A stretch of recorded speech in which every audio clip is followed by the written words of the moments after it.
Yo, Chuck, what's good?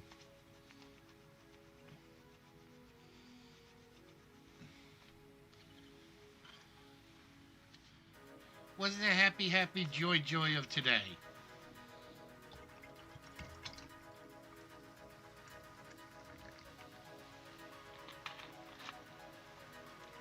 I am exhausted. I should not be this tired from just doing like 3 hours of overtime. Or no, 6 hours of overtime this week. I should not be this worn out, but I am. I'm getting old.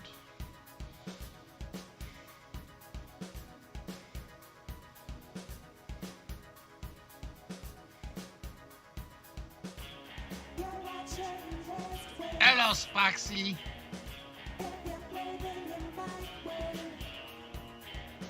Just make sure that you tune in to Wits.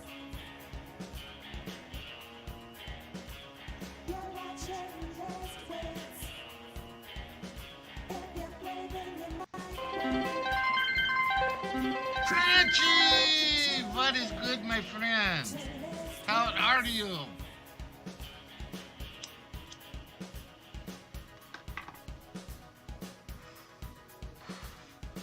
I'm sorry I didn't stop by yesterday. I literally came home and I plopped myself down in front of the computer and I got hooked on wrestling. Mr. Red Walrus, how are you doing today, my favorite knucklehead? Me, I'm ready to go to sleep. I almost didn't do a show tonight. I got home, I exhausted, I'm sitting on a chair, and I get one Dr. Pepper in me, and I'm like, boom! I'm alert, I'm awake. That's why Dr. Pepper should sponsor this show. Anybody know any marketing people with Dr. Pepper? Just make sure that you tune in to Wits. I just realized who I missed on my banner.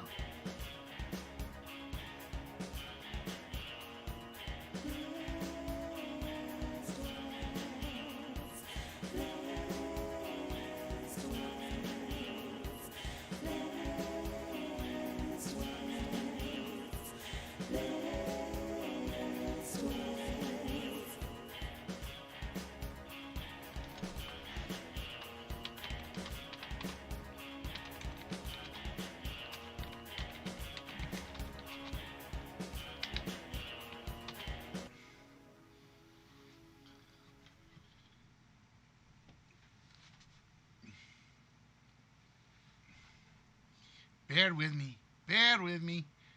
Good evening, ladies and gentlemen. How are y'all doing? No. Twisted will be my vice president. We don't put Twisted in charge of anything, Red. Somebody remind me real quick. What was the game that Miss Jess won? Somebody help. I don't remember what we played Saturday. I'm like drawing a blank. Yeah, that 4-letter word is still there. And it is a real word, I promise.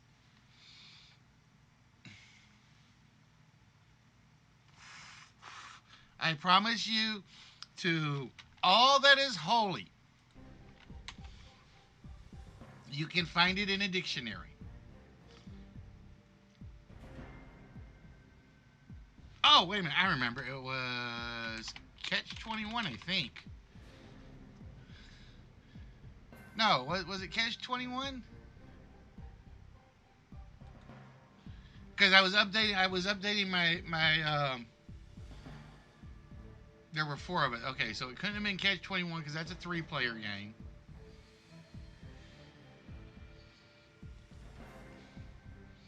It wasn't Break the Bank.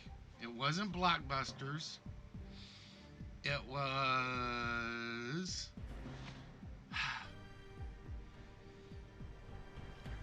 Oh, it's got to come to me like after the show, and then I'll remember it. It wasn't Duel. Was it Hollywood Squares? No, it wasn't Hollywood Squares because Spock won that one. Because I haven't done any repeats in a while. There were 3 rounds of 4. Oh, thank you. That's what it was. It was Bob's Full House. There we go. I had to fix my winning banner. There we go. Now we got it right. So how is everybody doing today? Hope you guys are doing well. Considering it's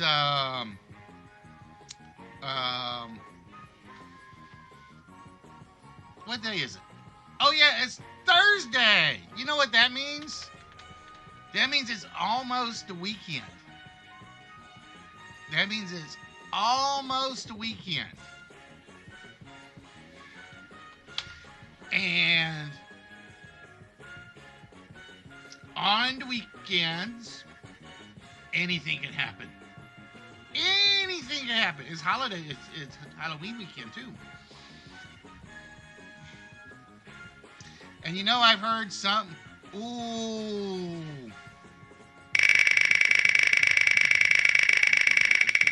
Oh, hold on. I may have to let it spin and then I'll redo it.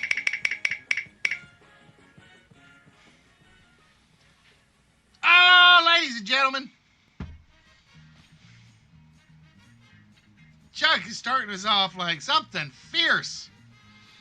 Chuck is starting us off something fierce.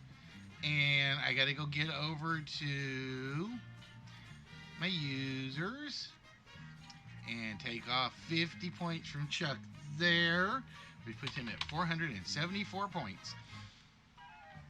I still need my bot to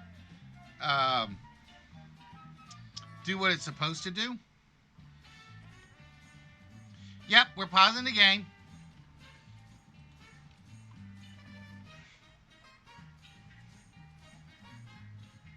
Oh, I hit the wrong thing.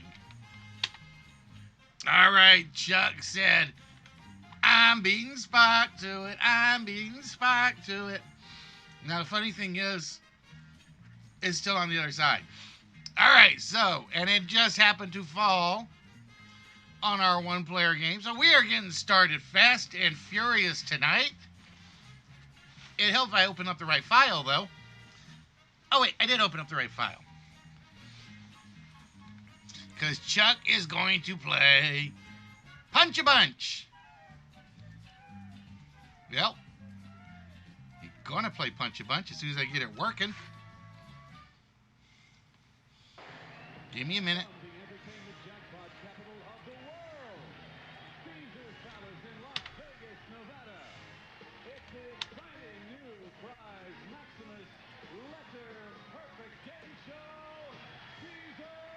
All right, now what?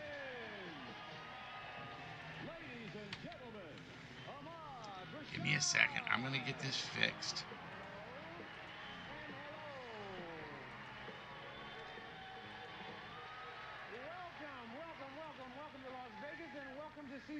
I always hate it when, because I still haven't found the one photo that's missing. I am missing one freaking photo.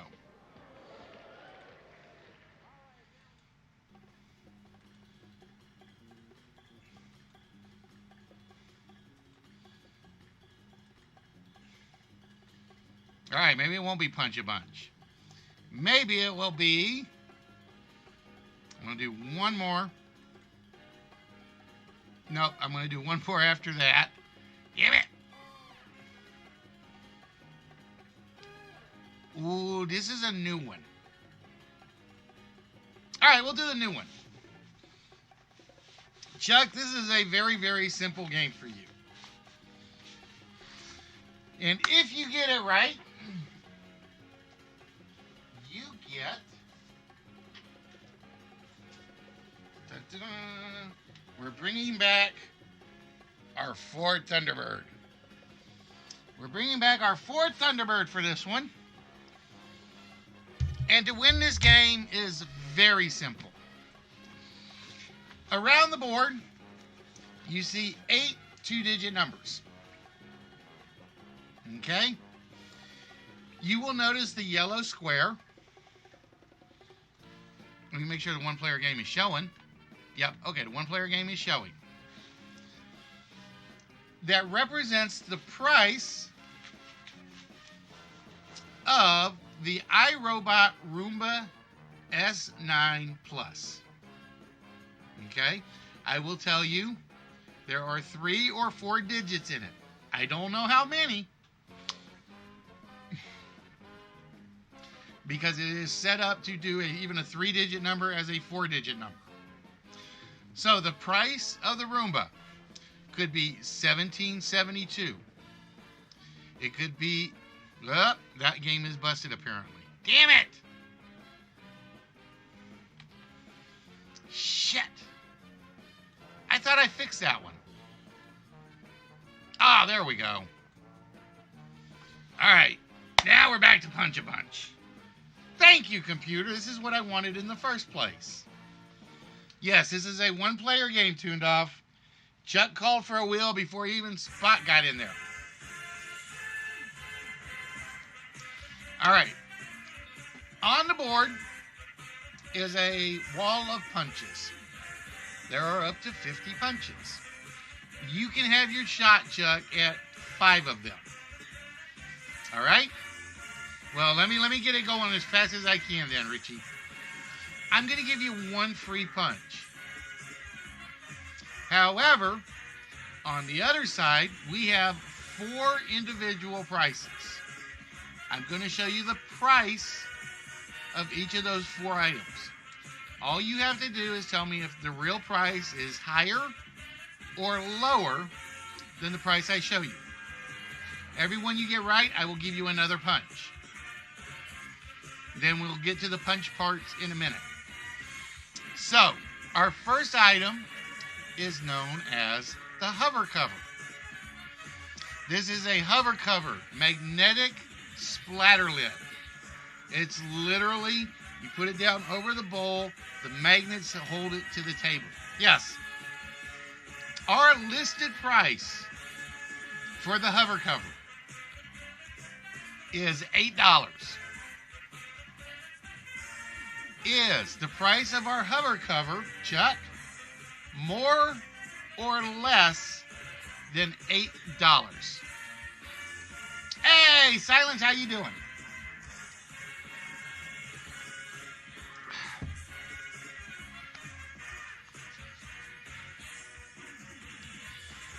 So it is literally a hover cover magnetic splatter lid. Chuck says it's more than 8. Is it more than 8? It is indeed. It is $10.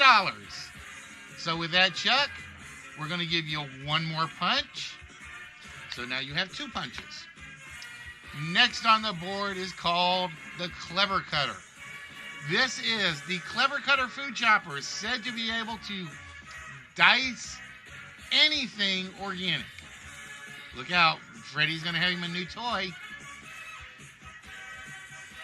It is a chop 'em up scissors, sharp all the way through. I think they say they're made of titanium. The price we have listed for the Clever Cutter is $24. Is the actual price higher or lower than our Clever Cutter? No, it's not called a Cleaver Cutter, Spot. This is when I spelled right.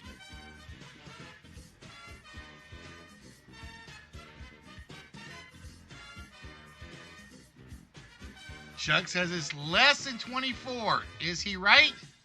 He is right. It is only $19, which means Chuck has 3 punches on the board. Then we have neutralizing pads. These are 5 charcoal smelling neutralizing pads called Scuttlebutt. They are for their fashion first aid when you just have the gas you can't control. The listed price is $15, Chuck. Our aroma busting subtle butt 5-pack of charcoal smell neutralizing pads more or less than $15? Chuck says they're less. They are indeed less. They are $12. And with that, Chuck, you are down to the last item on the list. The portable slow cooker. This is the Presto traveling 8-quart slow cooker, carryable portable slow cooker. That is the thing for every outdoor camping trip.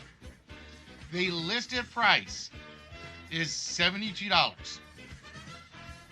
Is the price of our portable slow cooker higher or lower than $72?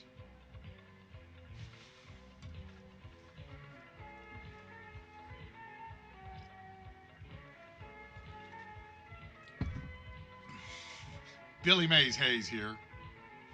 Chuck says it's less than $72. It is $58, and with that, Chuck has 5 punches. Not 1, not 2, not 3, not 4, but 5 punches. All right, Chuck. I think there are 2 die-cast cars up there. There are a lot of whammies up there. There are a few other things. So with that, Chuck, which one of the 50 punch slots would you like us to open first?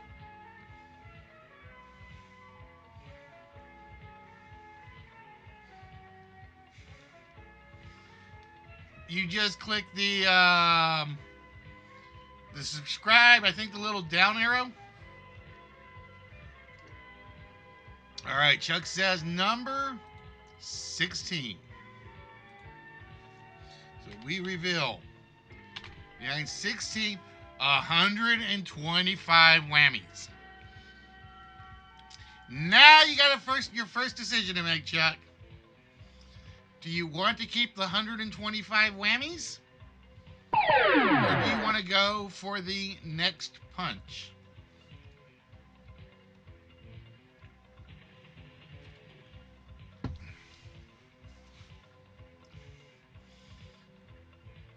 You basically get your whammies back, another wheel spin at some point, and 25 whammies. Chuck says, let's go again. I don't want whammies. All right, Chuck, what number punch would you like us to replace it with?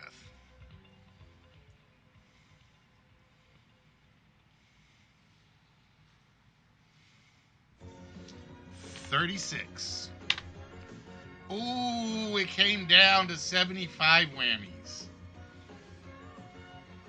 It came down to 75 whammies. I know Chuck's going to say, I just lost 50. I'm punching again. I know he is.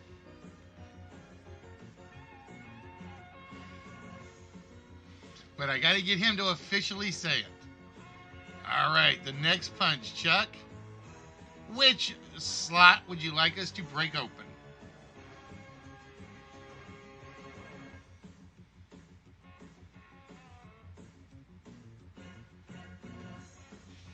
Number 44. Oh, it's a vault shot with 1 number removed.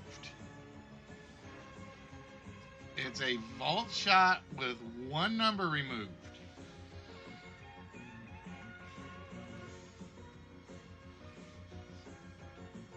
I still think we got a few too many possible combinations. I think he'll take the next punch. I think he will. He could prove me wrong. I knew it. Next punch. All right, which number would you like us to break apart, Chuck?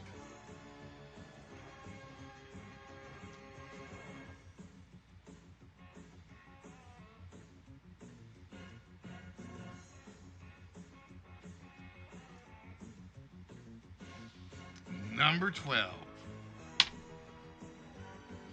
Oh, and now we are back up to 200 whammies. So now, Chuck, is your final decision. You can throw away 200 whammies for that last punch and try to get either a small or the die-cast car. Or you can take the 200 and that would be yours. We don't do dollars here, so we always do whammies.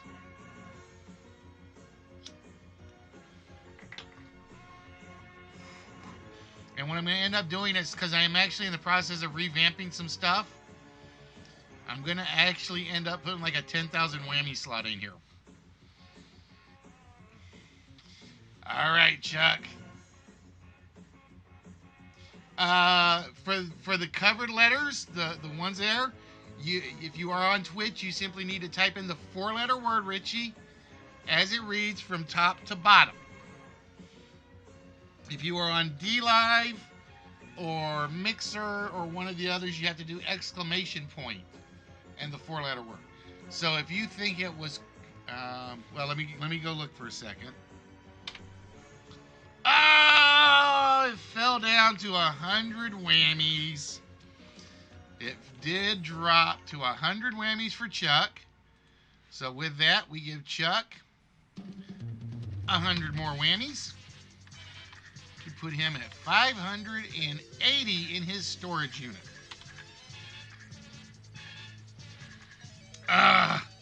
No luck. But where was our mystical, magical diecast? Oh, it doesn't tell me anymore. Damn it, I thought it told me anymore. I guess I took that out. Damn it, I'll have to put it back in. Now, all you have to do, like, you see how Spock wrote the word pies? All you have to do is type in the 4-letter word. Nothing in front of it, nothing after it. The bot actually looks for the specific word in a line by itself.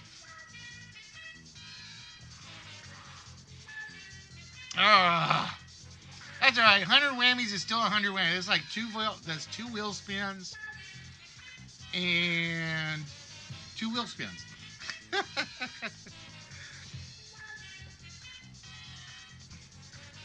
All right, so P-I-E-S. See, pies won't work because you're looking for the one. You're looking from the top blue one all the way down. So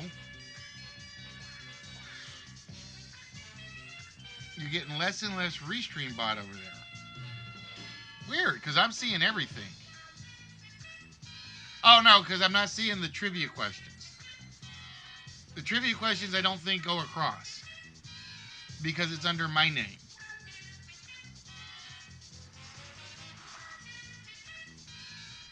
All right, hold on. Let me go look. Bum, bum, bum, bum, bum.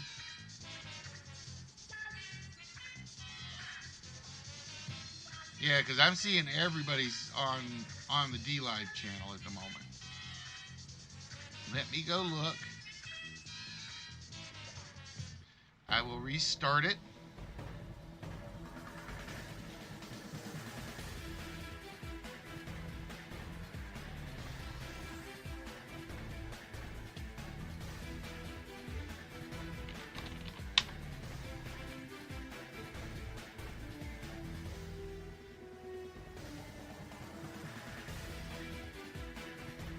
That's weird. I wonder why you're only seeing half of the restream stuff.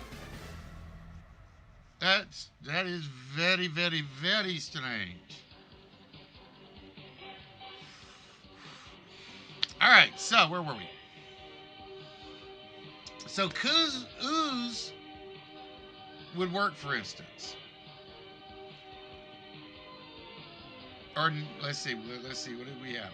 So, for instance, lobe would work. We have Colt, Wino, Bone, Pie. So that's basically the 4-letter word that gets Spock's none answer. Let me look. Yeah, that's weird because he's definitely showing up on mine. very, very, very strange.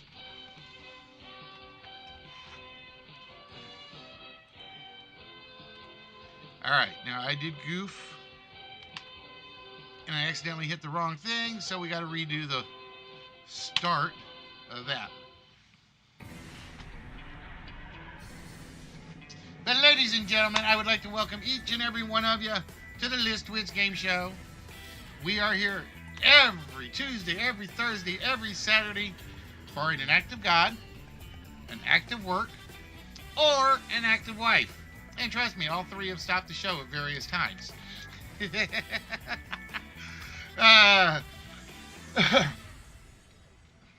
We almost always start off with a little intermission game so I can do my pre-game chat talk and talk to you guys about this, that, and the other thing. And what is this with everybody today? I promise I have not flipped a single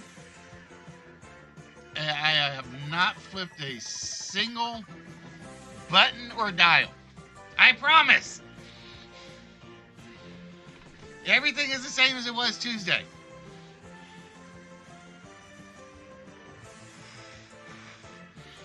You know when he throws the lightning bolts and turns the power off spot? That, and I yelled at him because the Astros blew another game last night.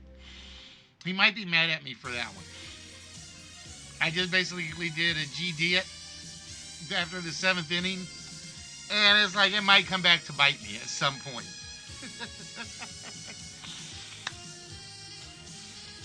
But yeah, like I said, so for those of you guys that have never seen us before, basically what we do is, unless somebody gets lucky and gets a one-player game to start the show, we do a little mini game to start with, where it plays and I just do a lot of talking beforehand. See, I told you, I didn't touch anything tuned off. I love it. It's like I didn't flip a switch. I didn't change a thing, but it's not working. Oh, wait a minute. I turned the TV down.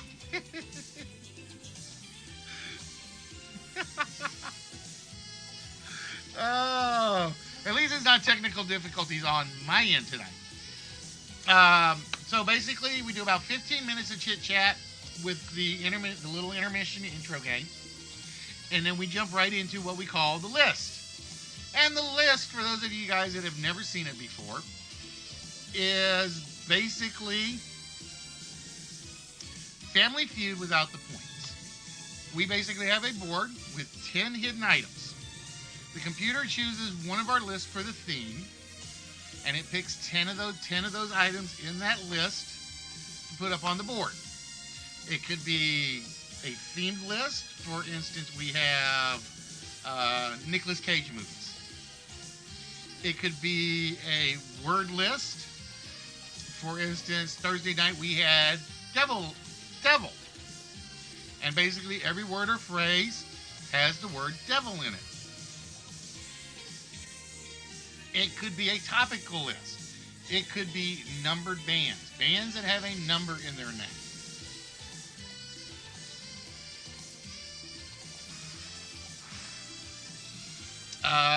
It could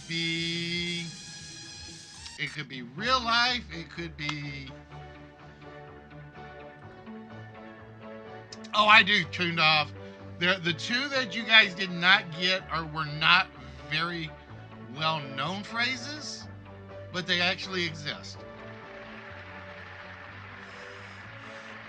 There are two phrases that are not well-known, but they do exist. And like I said, there's about 40 more currently on the list for devils. In addition, up in the upper right-hand corner, or left-hand corner, I keep saying right, because I'm always looking to the right. In the left-hand corner there with Brandy, we have our 4-letter word. Basically, we have one 4-letter word that reads straight down the middle from top to bottom. Each letter of that 4-letter word completes the word that goes across the board. So, for instance, chunk was solo. That'd be cost, wino, loan, and peels. What was the other one I saw? Ooze was the other good one. So we have coot, wino, zone, and pits. And again, this list has been up there so long, it is now, or this four-letter word's been up there so long, it has turned into a vault shot and a small prize. The longer a puzzle lasts up there, the bigger the prize turns into. It's basically, I usually do 2 months of it as a vault shot. Then the next 2 months is a small prize. Then the next 2 months is a small prize and a vault shot. Then it turns into a large prize. Then it turns into a vault shot and a large prize. But that's as far as it goes.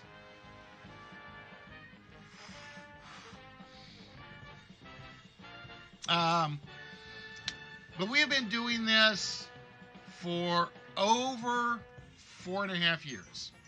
I think Nerdy miscounted because he said he's been on Twitch a year. And I'm like, no, I was on first. And I reached my year mark in June.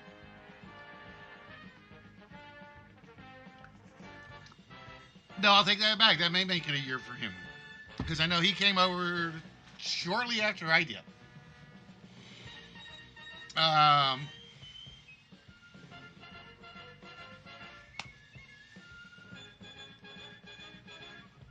Although I'm not a spy, I spend a lot of time. I don't remember who this one is. I honestly don't remember. All right, Richie, have yourself a very, very, very good evening, sir.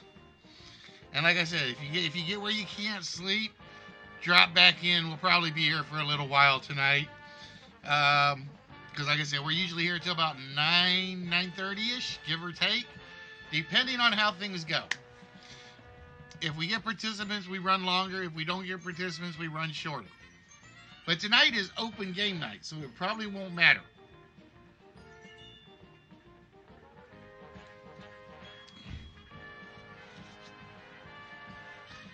Because tonight, we will be doing Bullseye.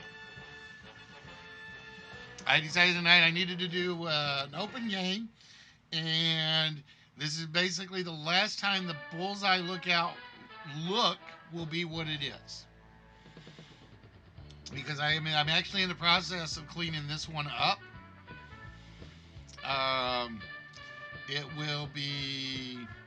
It'll look similar, but there will be some small changes to it. There will be some small changes to it. It will be turning into a multiple choice game. It will be turning into a open-closed variety game. So that it can be played open style and it can be played closed style.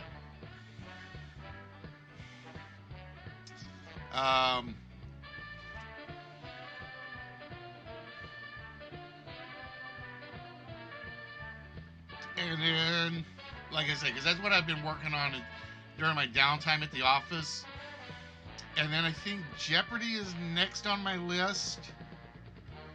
If I can finish the Bullseye, because Bullseye and Jeopardy have a lot of similarities. They have a lot of similarities to them. And it's basically I get to use the same file or type of files. So if I can get Howdy, eh? Just popping in, and then he's going to go run away and go see Singing Gamer probably.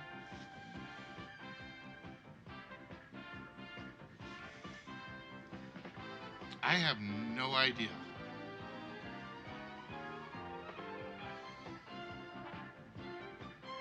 I have no freaking clue on this one, folks.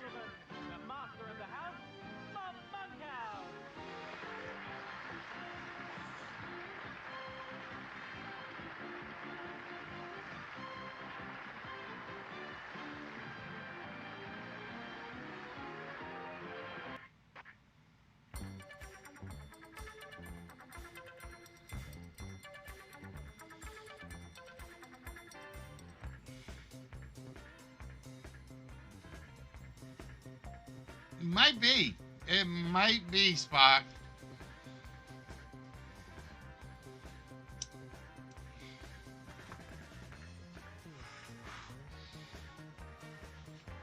At least it's doing new ones and not trying to do the same old ones over and over and over and over. That was so frustrating. It's like 3 times I started and 3 times I did Michelangelo.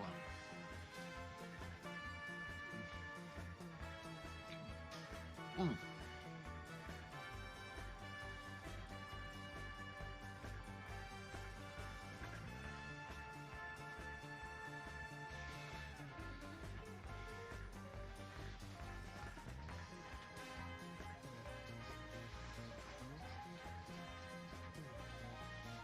Oh, you're getting drunk. Well, send some my way.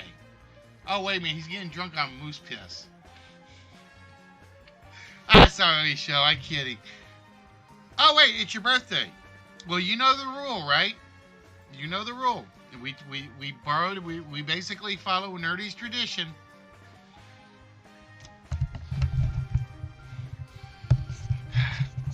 We look dead into the camera. Don't crack a smile. And you guys better cover your ears. There you go. You've been warned.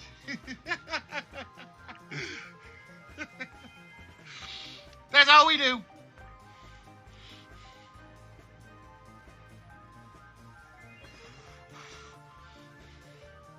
Now, if you're deaf, that's your own fault, because you guys should know what we do around here.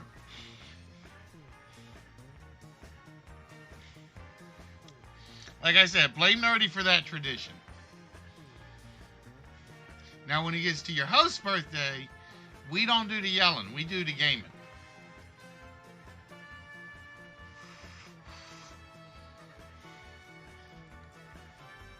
I know.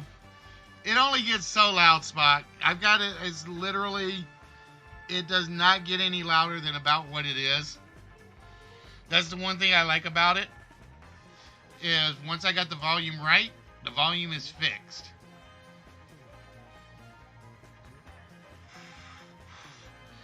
But if I talk real quiet, and then I talk real loud, then you notice the difference.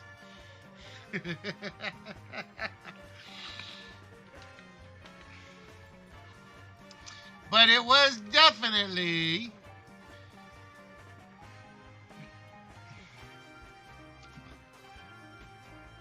Mr. Bugs Bunny.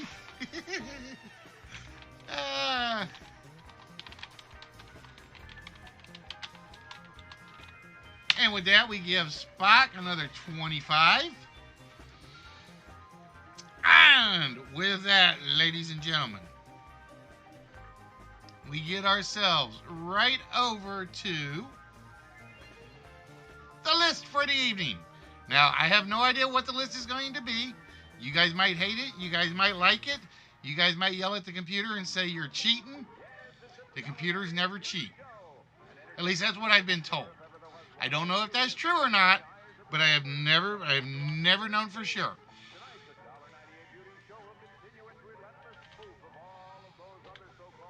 So, for tonight's list, ladies, no Bob Hope. For tonight's list,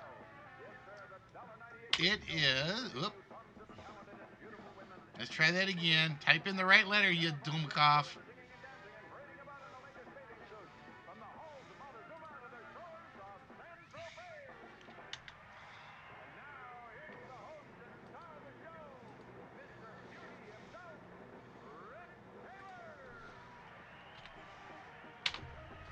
Oh, it is not the Bob Hope list tune. It is the step list.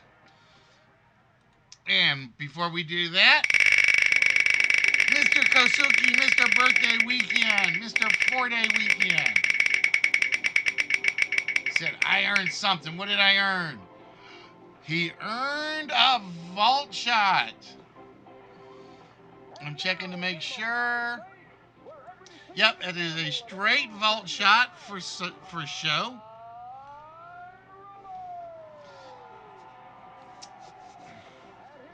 All right, show. We need your lucky 4-digit number that you think is opening the vault tonight.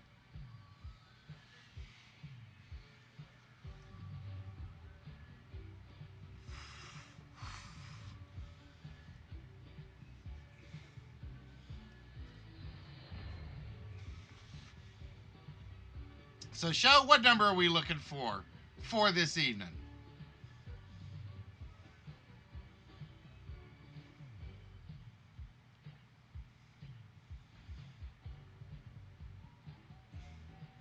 Two times 4 is 8 times 6 is 48 times 5.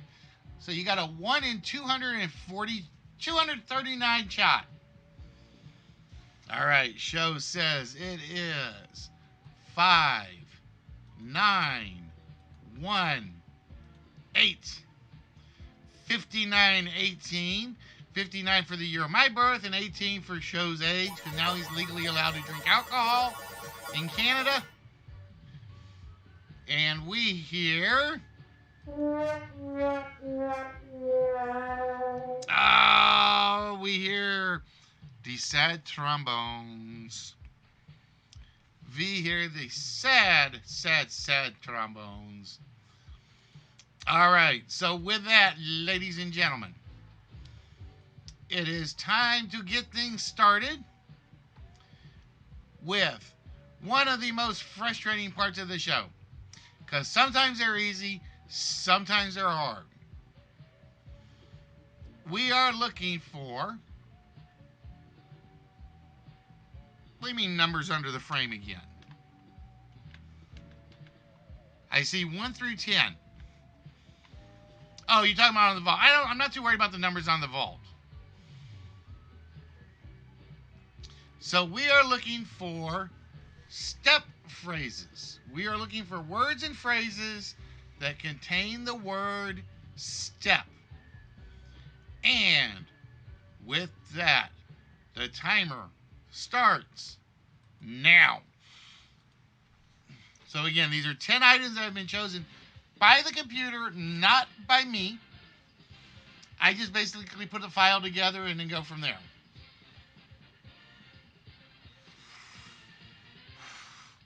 Step it up, stepmother, stepdad, stepsister, stepfather, stepmom.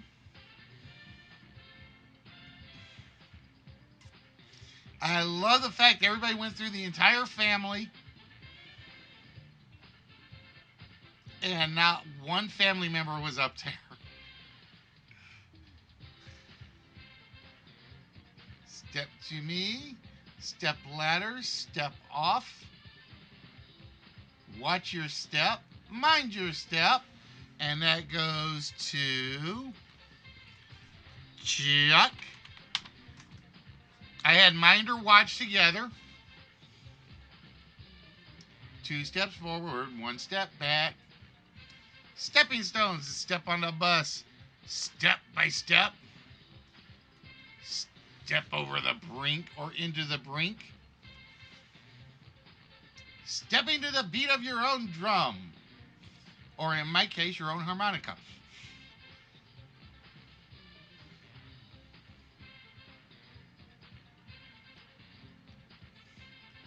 Step inside. Nope, it was Chuck's came through first, Silence. Because Chuck had watch your step.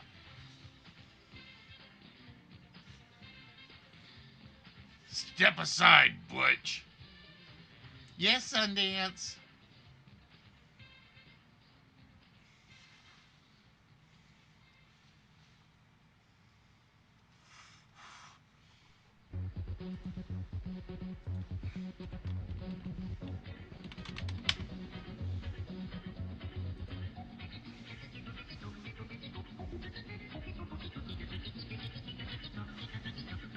I go by what Restream gives me, Silence.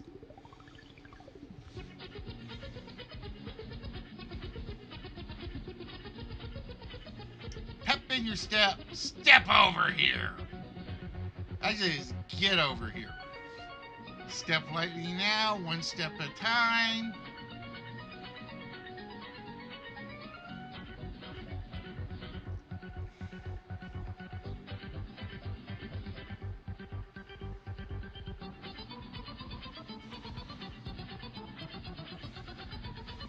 I will say I see one of them that I think is going to be really hard.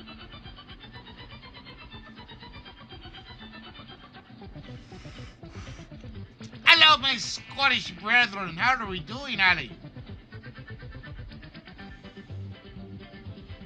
Is the kilt being blown up by the wind?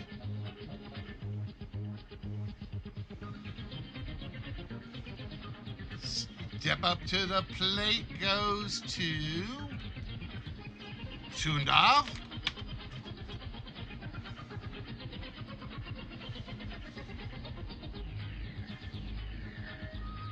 Step on the gas.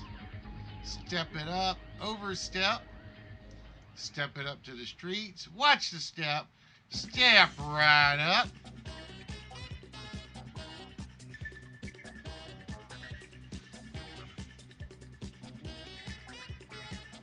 Don't step on my shoes.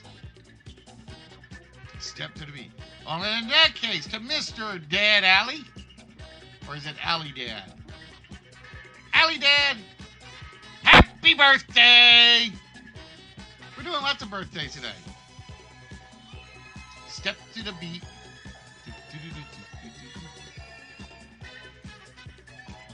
Damn, Tundov is on a roll. The first step is always the hardest. Ooh, I like that 12-step program. I'm going to have to see if that's in the file. I'm going to have to see if that one's in the file. False step, first steps, second steps, third steps. And then you step right off the stage and fall into the orchestra.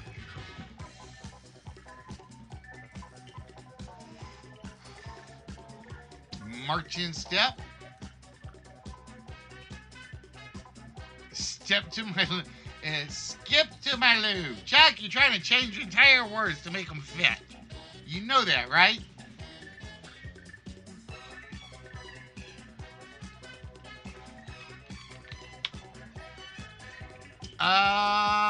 Yeah, Richie, it is. Give me a minute.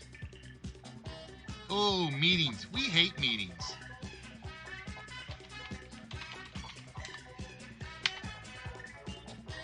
I think that one works.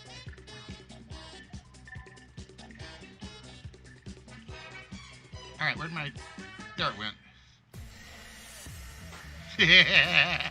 You forgot. Let me see. I want to make sure I didn't miss anybody's. Texas two-step, keeping step. Now, sometimes, Richie, some people have said it doesn't always work. Some people have said it doesn't always work. If it doesn't, let me know. Just send me a DM, and I'll send you a direct invite. Do I have my Discord up? That's the question. I tend to close my Discord because it gets in my way a lot. Every step I'll be missing you.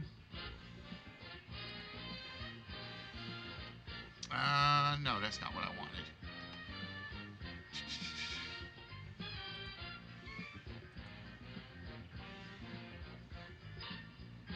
I'm always horrible with this.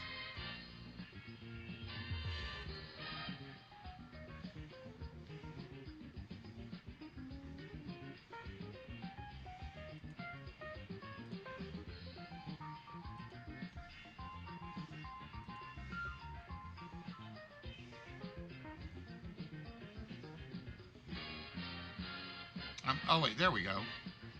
No, that's server. Damn it, I can never remember what I'm doing on this thing. I can never remember. And like I said, I still need to like do the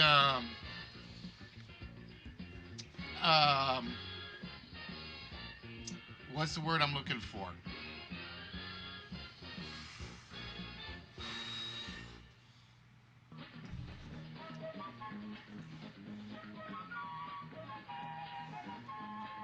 All right, let me make sure.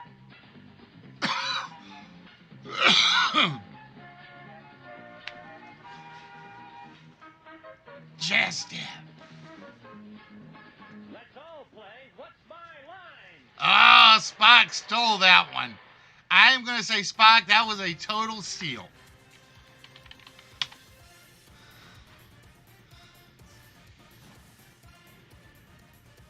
Step into another man's shoes. Tuned off, yours was close, but it was kind of the opposite of what I was looking for. All right, so we got 1, 2, 4, and 10. I'm going to give you guys a little hint. You guys were close on 2 of them. You guys were close on 2 of them. I think Tuned Off was the closest to both. I think.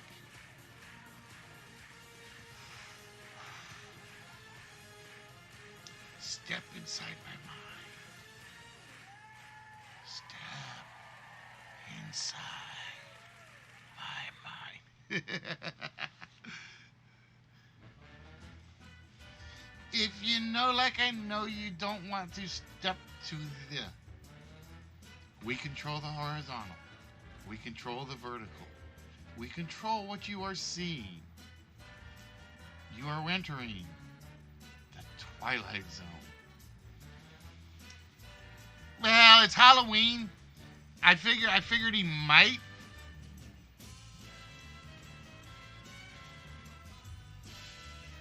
Because I know he misses it a little. But dude, the man's got a happy life. I don't begrudge him in the slightest. 2 steps forward, 1 step back. And that's kind of like the lily pad puzzle.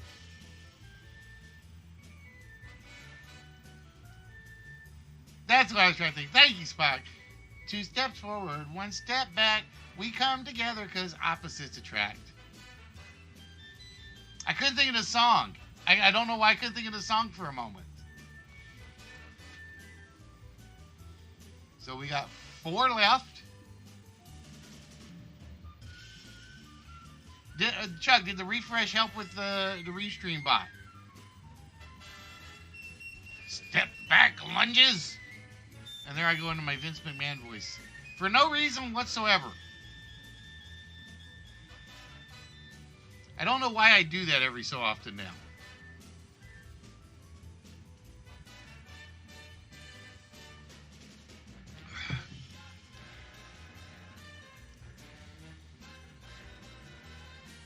Might not be there to watch depending on how late it is here, but just thought I'd say, welcome back, welcome back, welcome back. That should be his theme music, his Welcome Back Mr. Cotter song. I think that would be cool.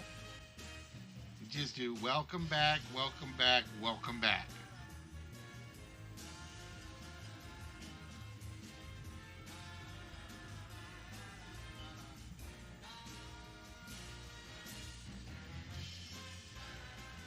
Backstepper.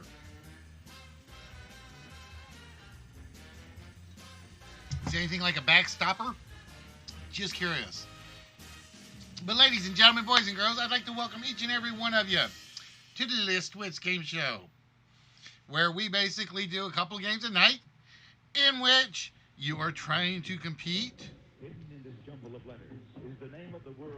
for these prizes right here. Behind the 2 curtains are large prizes. Then we have the 3 smaller prizes. In this case, we have the Hot Wheels car, we have the gold Iron Man keyring, and we have the McDonald Monster set.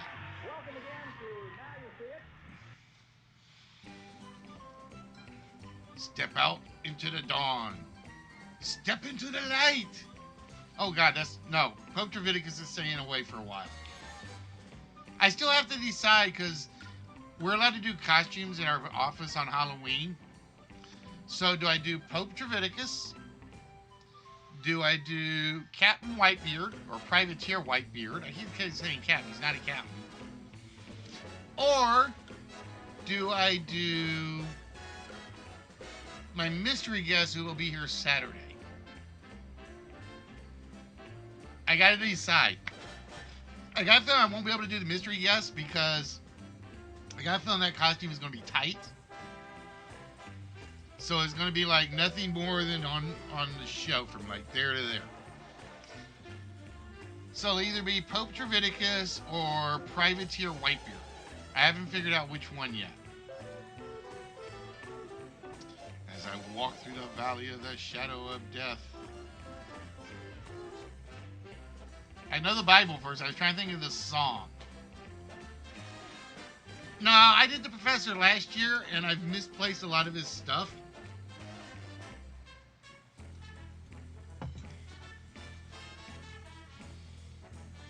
I did the professor last year,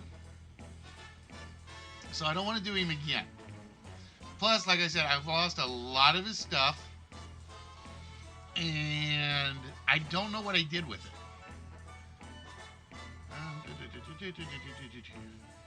I'm making sure I didn't miss it. Okay, I don't think I missed it.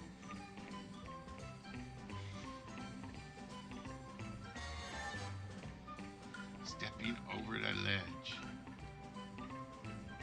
Oh, Silence, you don't want to step into my world. Because it is not a very safe place. But yeah, I got to figure out what I did with the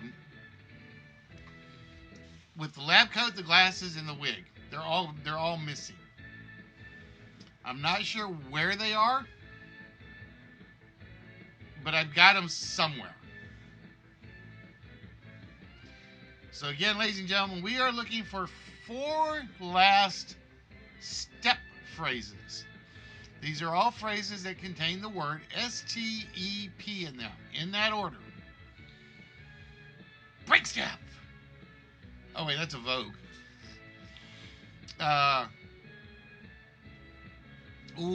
Every step. I like it, that one. Every step of the way.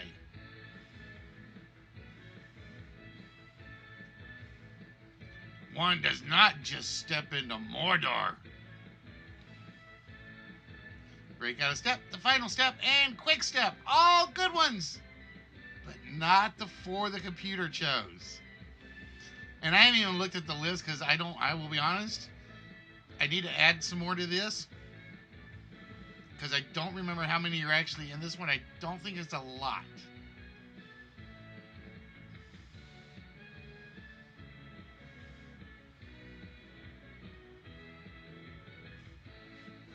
But like I was saying, ladies and gentlemen, for those of you guys that have never seen us before, we have been doing this for over 4 years.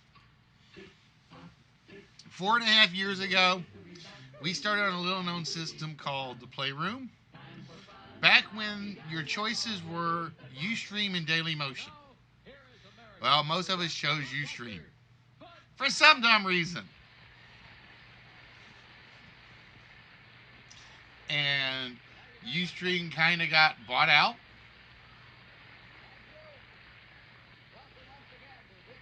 Let me double check. Okay.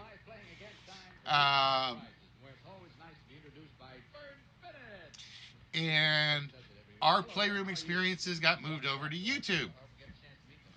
And then the Playroom added Twitch.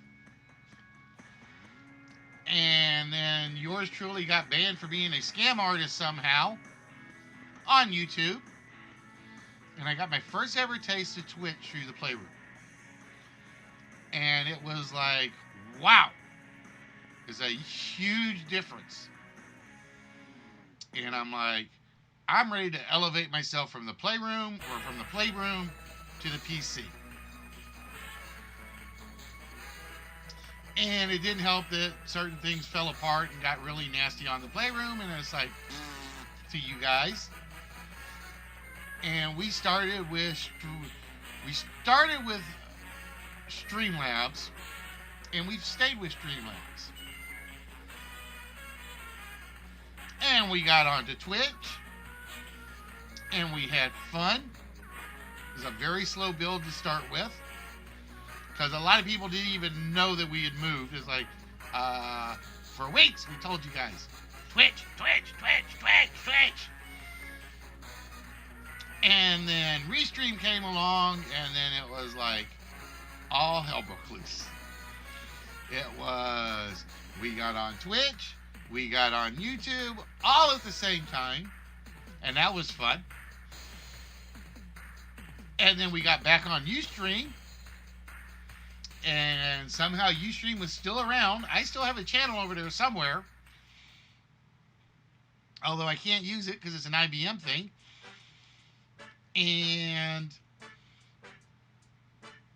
with Restream, it turned into total fiascos.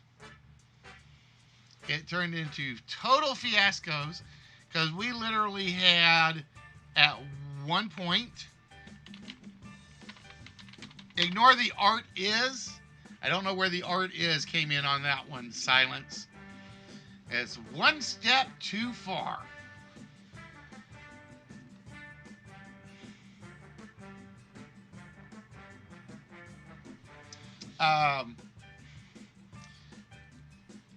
And then Restream started adding this service and that service.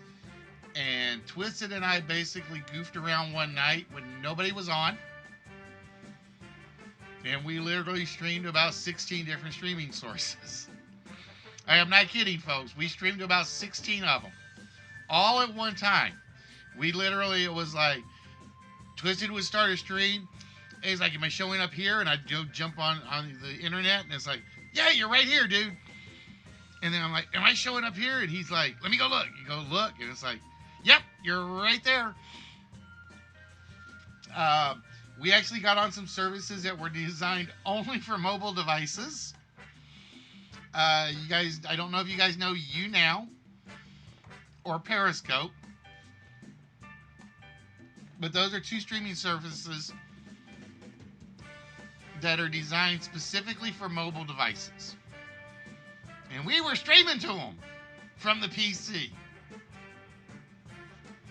And then we found, so it was literally, he would test it. If it would work, I'd add it to mine. Then I'd do one. If it worked, he'd add it to his. So between us, at one point, we went to about 16 streaming services. I've actually been banned on one of them because there's a little, like, if you follow, and it's a legitimate ban, because I don't vape on air. I do the real thing. And so they said, nope, you broke the fact, can't do anything. It's like, all right, cool. I got banned on another one. I still never figured out why.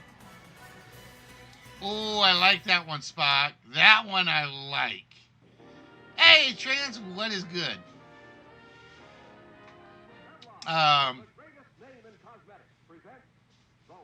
That is a good one. It was a blast. And then the funny thing was, Twisted and I, while we're doing this, Allie, we're also looking at the other channels on it.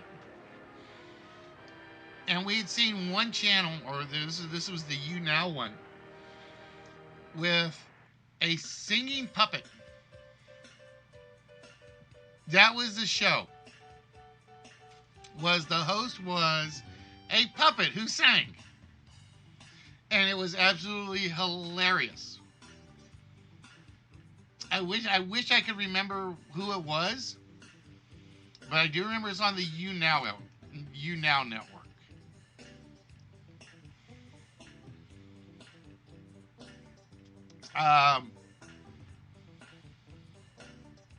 But yeah, the funny thing was, it was like, somehow I ended up with a Korean one as well. I have no idea what streaming service it was. They never banned me. I think I just turned it off at one point. And I think I had intended on restarting it. I might actually have, and it just doesn't show up on my available list. I think it might still be there.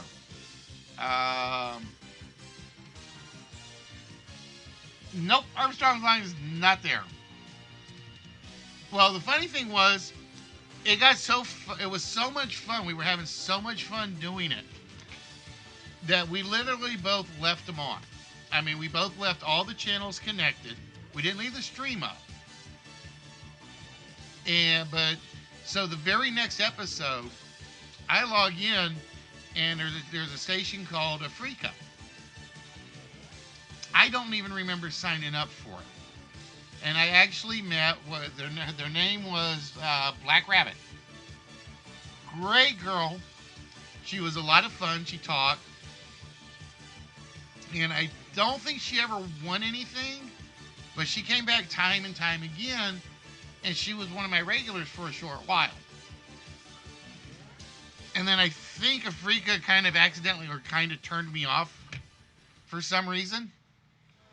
And then they turned me back on, and I found it again. And I haven't seen Black Rabbit back in since then.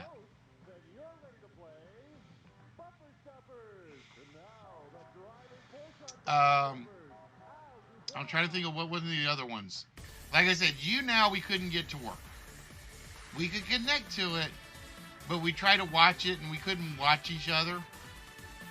But the best part was, we would sit back, and like I said, my Ustream channel actually worked. So we were doing some lag test or chat test. Ooh, I like that tutorial one. But I think somebody did step by step already.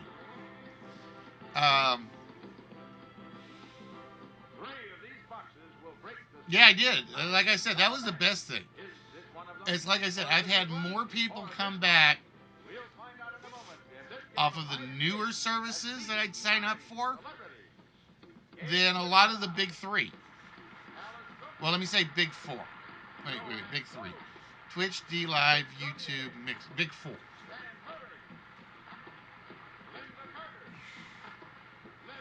Yeah, see, I told you somebody did step by step.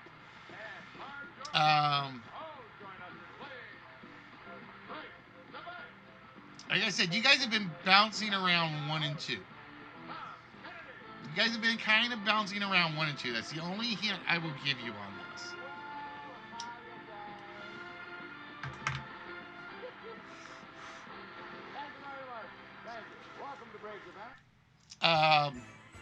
So it's like every so often, I'll go back on to Restream and see who they added.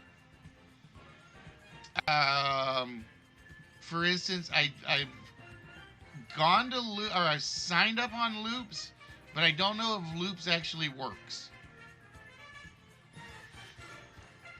I think that's the last one I've done. I still want to do the Korean one. It's called FC2.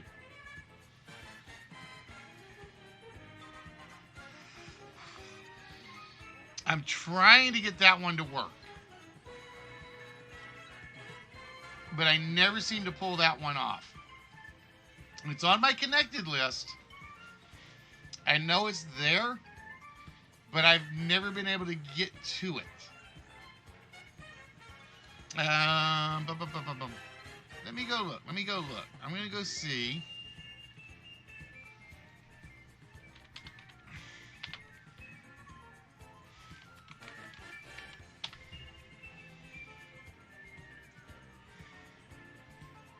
I want to see if it's working.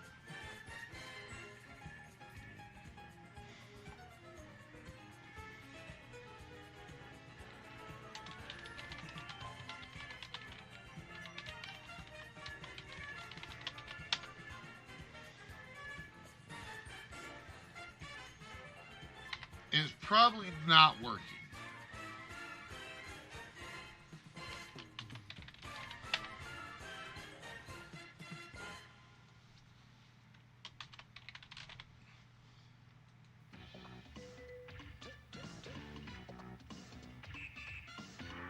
No, that one is not working. I'm trying to think of what my other... Oh, there it goes.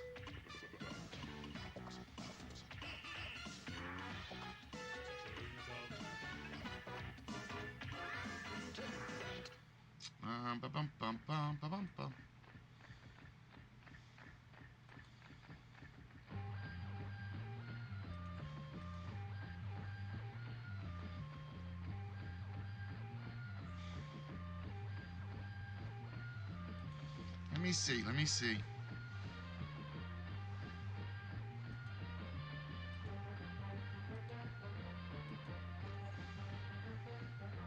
I think that's one where I actually have to.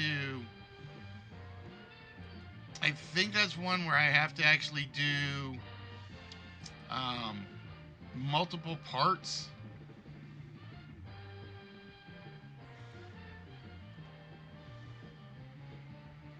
Oh, it's still there, Allie. It's still there. But there's only ever like about.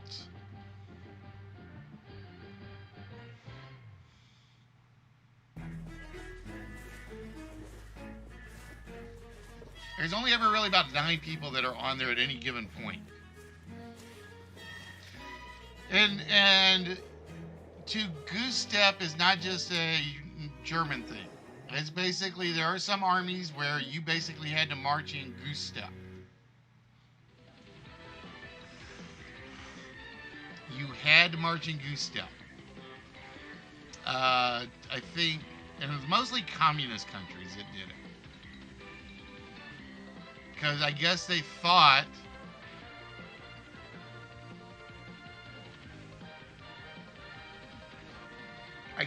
it was like you were better at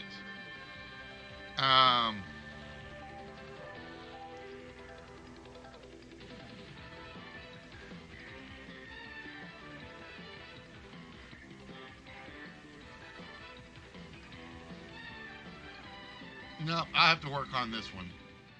The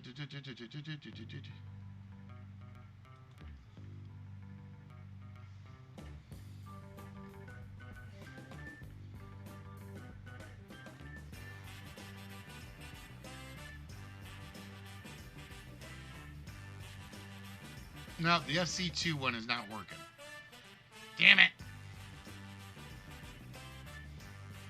I was hoping that one was working.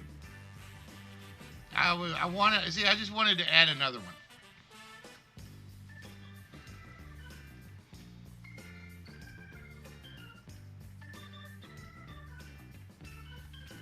No, it's still, the Playroom is still the chat surface. It's just, no, FC2 is kind of weird. FC2 is kind of weird. It's one of those where you actually have to do it one way, and then once you do it one way, then the bot kind of takes over.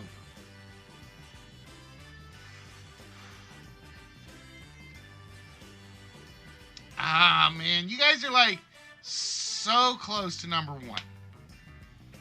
You guys, there's a couple people that are so close to number 1.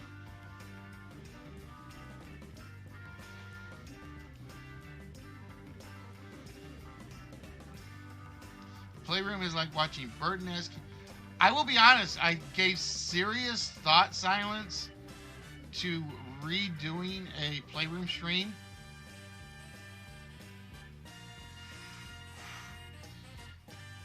For like an anniversary special.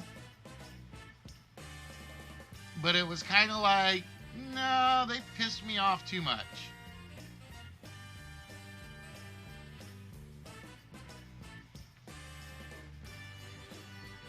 It was basically when they started calling me names, I lost interest. Oh, I like that one. Step into the void.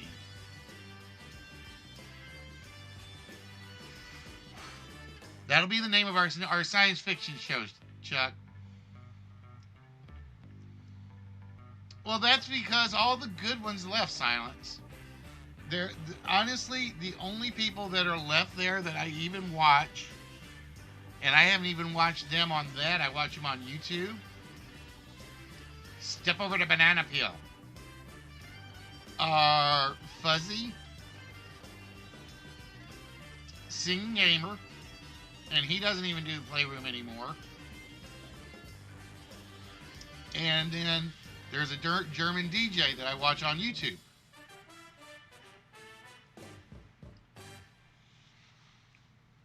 No, it wasn't the drunks that got me mad, Silence. It was the name callers.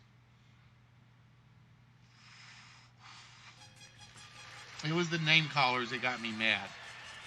Um, Television game has 10 players And shows you one half of the question. for $10,000 and a brand new car. The answer is Twisters is right. well, like I said, that Jim it was the best thing I've ever done, and it was the worst thing I ever done. It was the best thing I done because it recognized all of my favorites, whether or not they won. And it was the worst thing I ever done because it brought out some nastiness. Step outside your comfort zone. Oh, Chuck's like, step into the shower so I can go get Anthony Perkins and the knife.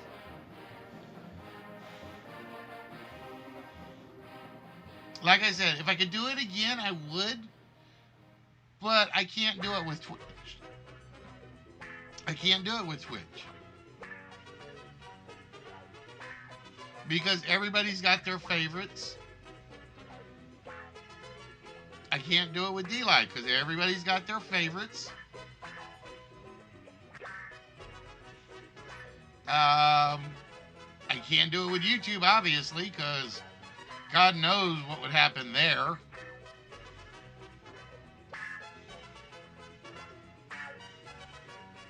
Step into a tale of two cities. It was the best of times. It was the worst of times.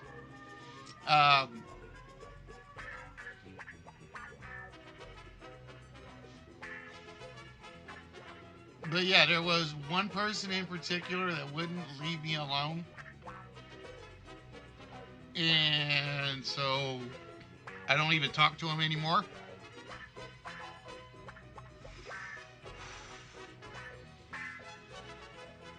And here's the funny thing, too. And this is what people didn't realize. I did it twice. The first year, it was literally my choices.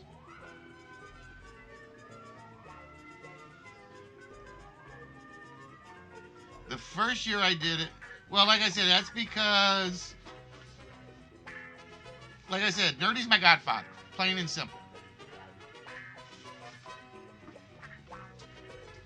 But what people didn't realize was I did this for 2 years. The first year I did it, which was my second year of streaming,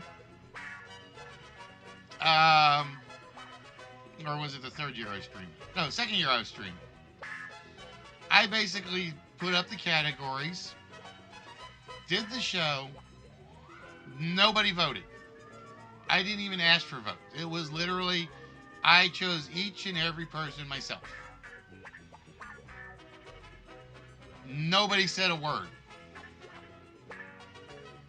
Then the second year, I'm like, all right, you guys can vote on it, but you only vote on my categories. This is about creative streamers, not about ranters, it's not about the trolls, and so on and so forth. And damn if the trolls didn't bitch. Because the trolls thought they deserved something for being trolls. And it's what part of streaming do you not see?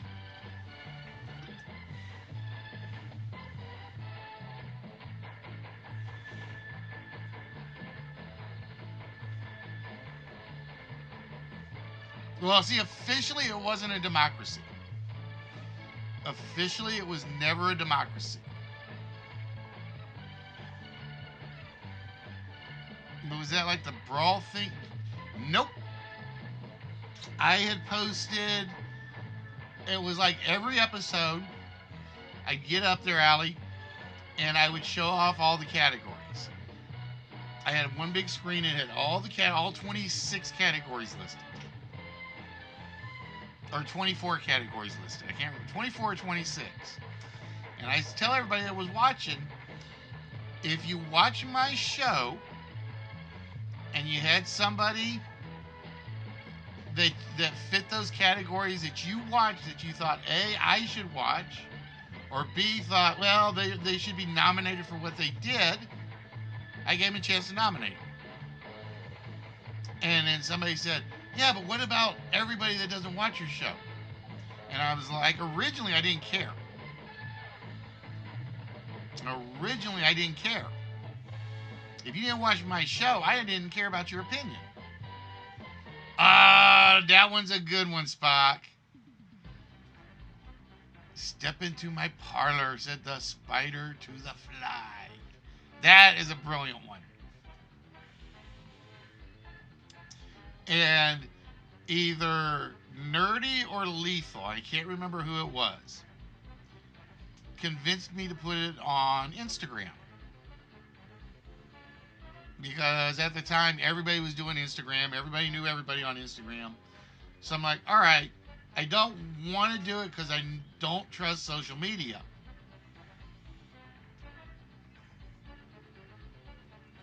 And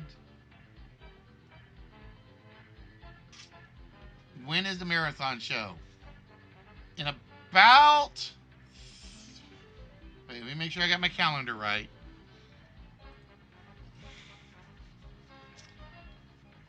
In about 3 weeks. It's about 3 weeks, Tuned Off.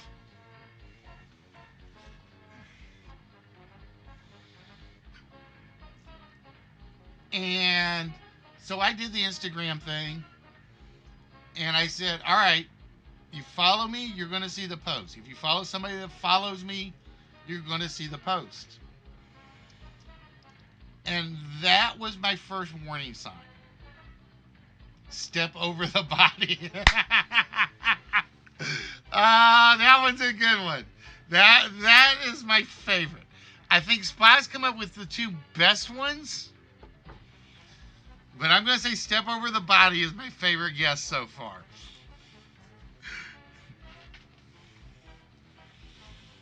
And so, even though those few years ago, I knew social media was a cesspool at times. I knew it. And somewhere along the way, I think it was about a day and a half to go, somebody happened to come in on my Instagram and said, what is this? Why have I never heard of this? And it's like, that's not my fault.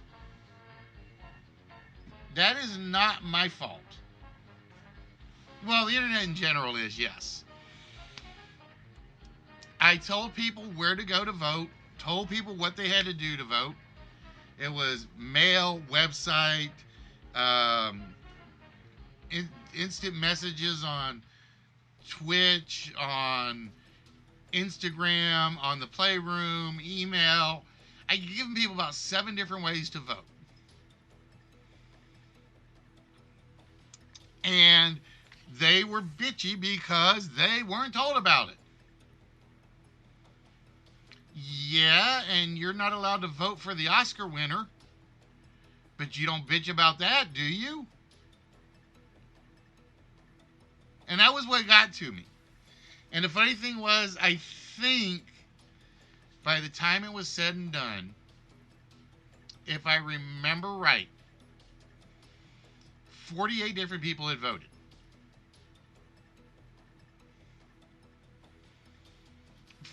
Different people had voted. But I wasn't wide enough.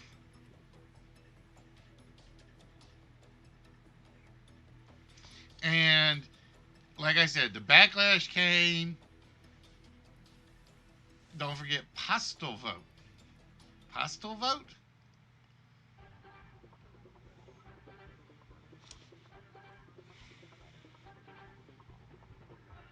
Every steps gets somewhere. That is very, very, very true. Step over the moon. Like I said, you guys have been close on number 1. I'm not going to say how you were close, but you guys have been very close on number 1, and I will say reasonably close on number 2. 48 different accounts voted, probably 24. No, because I knew about all 48 of them. As literally, I knew every name that voted because I kept the names of who voted. And if I saw anybody I knew was like a double, it was like, one of them's not going to count.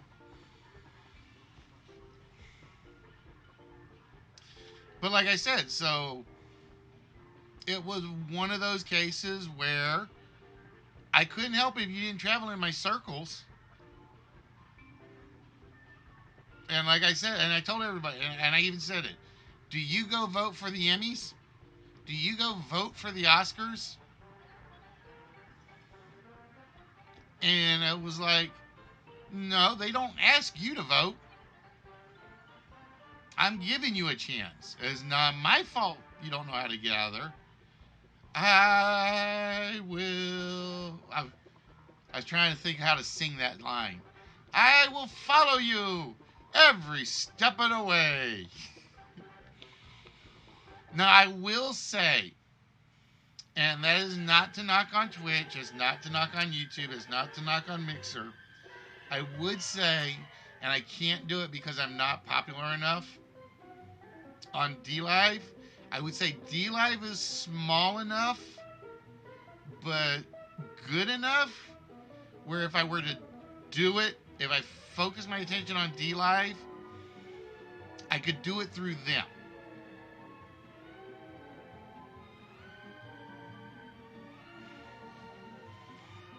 Oh, you may have thought it was brilliant at the time, Silence, but the emails I got and the messages I got were not brilliant.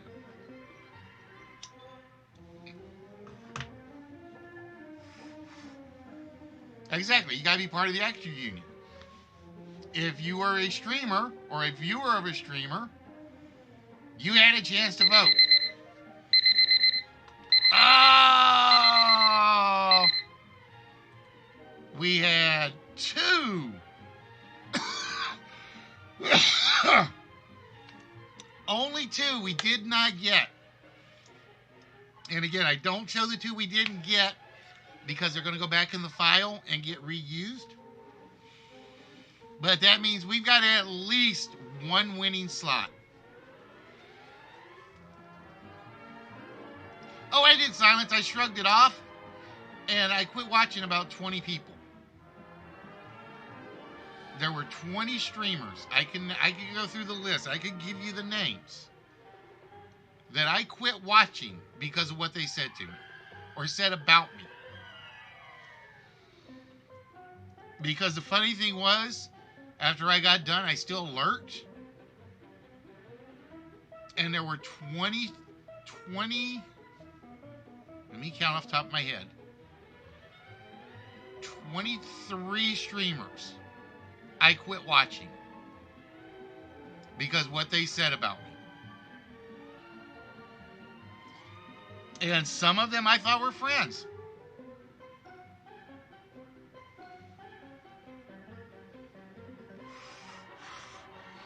All right, so ladies and gentlemen, with that, it is time to find out. We've definitely got one winner because we've only got 2 empty slots. We might have 2, we might have 3. We got Chuck, we got Silence, we got Spock, and we got Tuned Off. So we got 4 possible winners. So we are going to start with Tuned Off, who said the first step is always the hardest. And if you are a streamer like me with a creative content, oh yeah, the first step is always the hardest. Turning on that camera and putting your face out there. Ah, right off the bat. Right off the bat for Tuned Off. Oh, these were people I've been watching for months, though, Silence. These were people I would watch for months, and I would talk with them. And the funny thing is, the biggest troll streamer of them all was probably one of the nicest ones about it. and that's Laura. Laura was one of the nicest ones about it. He's like, he basically said something about if he wins, great. If he doesn't care. Just have fun with it. All right. So with that, Tundov getting to play the money game. All right, Tundov, you are playing for the one that Chuck couldn't win. You are playing for our Ford Thunderbird. Now, this is one you're definitely going to get whammies on if you don't win the car. What we have in front of you is a 2019 Ford Expedition 4-wheel drive limited. Ample accommodations, effortless powertrain, bountiful options make this a massive people mover with modern technology. It is the 2019 Ford Expedition. Now, what we're going to show you, Toon, is the middle number. We know the middle number is a 9. On the board are 9 possible first half and second half numbers. Now, the good news is there's actually only 7 possible first halves, or 6. Because I threw 3 of them that aren't going to be the first half numbers. Now, they might still be the back end. You never know. So what we're going to you to do, Tundov, is pick a number combination that you think is either the front half or the back half of the Ford Expedition. If you can get the 2 winning pairs before you get 4 that you miss, we're going to give you the Ford Thunderbird. If you get the 4 pairs that do not fit the number, we will give you that total in whammies. All right? So, Toon, what pair would you like to try first?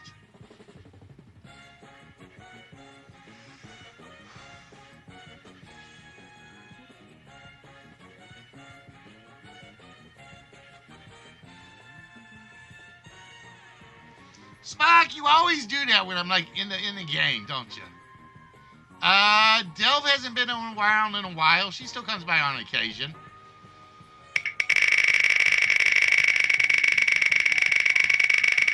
She still stops by here and there. Oh, and that means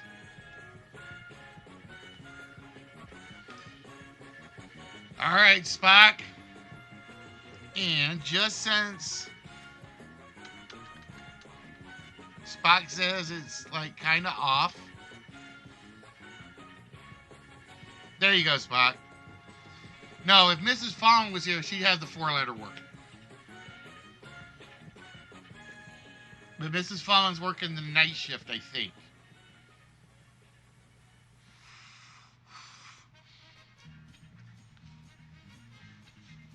All right, Spock. Hey, Moratori, how you doing today, my friend? What is good?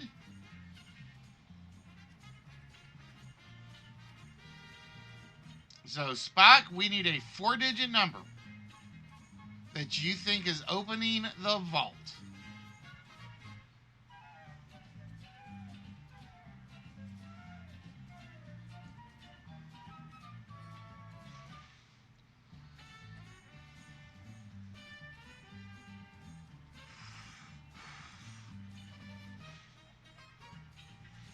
All right, Spock says the combination is 1, 5, 0, 2. We lock that in. And we hear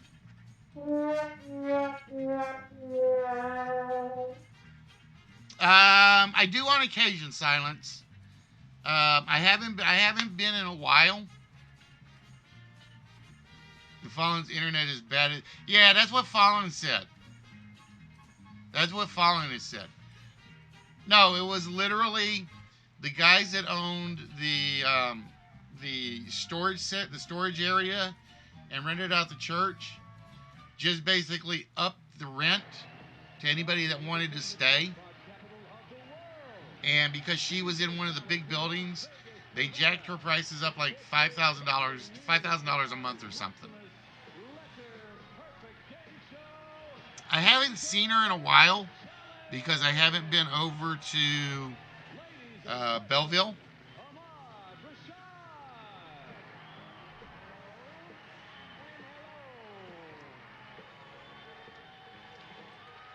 All right, Tune. Back to you, my friend. I go over to, like, they have like a Belleville flea market. I go over there every so often.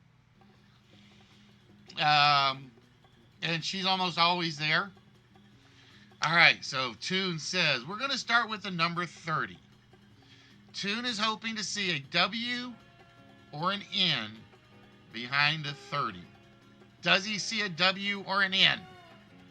No, it is 30 whammies. All right, Tune. You still got...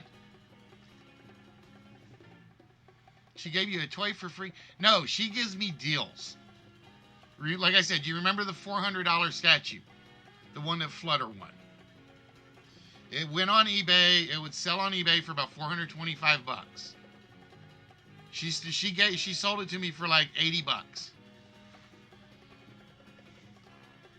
All right. Tune says the price of the car is $39,000. No, it's not $39,000 either. Oh, Tune, now you got to think about this.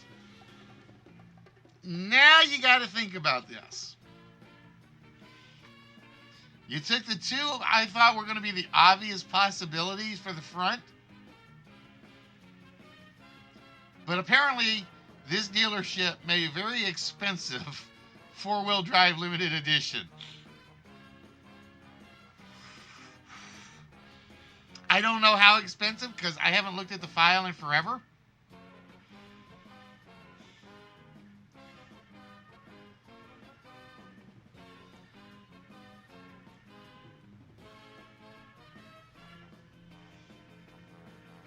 So right now you have 69 whammies. You still got a chance to find the two numbers for the car though. Nerdy! What's good, my friend? Somebody's got to remind me, and this is somebody called Nerdy. I would have swore when I got the Galactic Championship, I was feuding with the Greatness Era.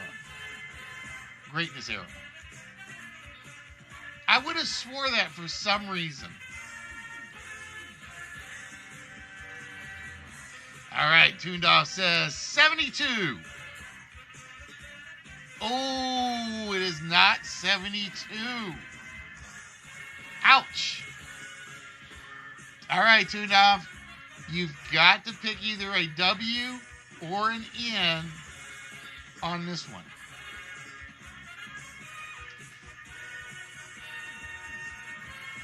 I would have swore that because for some reason I had seen it on Instagram. Because I haven't been able to watch the shows because it's like I said, I've been like working overtime and sleeping.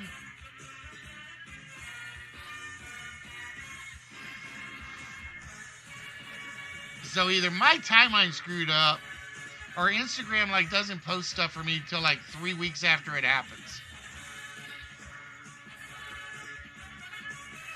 Number 70.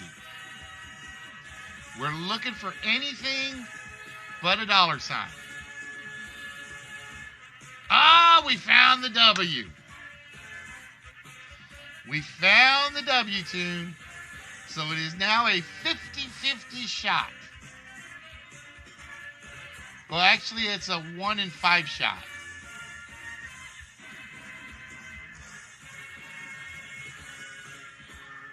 We are looking for the last two numbers.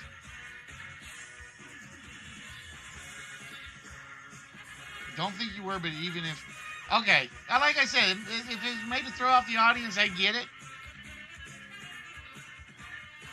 Ford is asking too much. I think it was the dealer, because I think this one came from a dealer's website. Because like I said, because it was one of those where South and I got into it. And I was like, dude, everything I have comes from either KBB or Edmunds or what's the other one? Every price I pull comes from one of those two sources. And I think there's one other website I use just in case. All right. Toondoff says the last two numbers are an 80. So either Toondoff has won the Fort Thunderbird, or he has won 221 whammies. Toondoff, with that, it is, drumroll please. Oh, it is 221 whammies for Toondoff. So let's get over there and get Toondoff his whammies.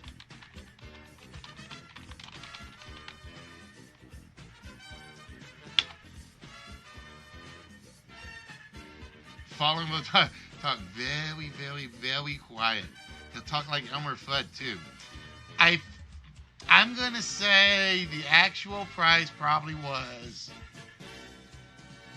04. I had it wrong. I thought it was 09. The Ford Expedition that was on sale was $70,904. But hey, 220 whammies ain't bad.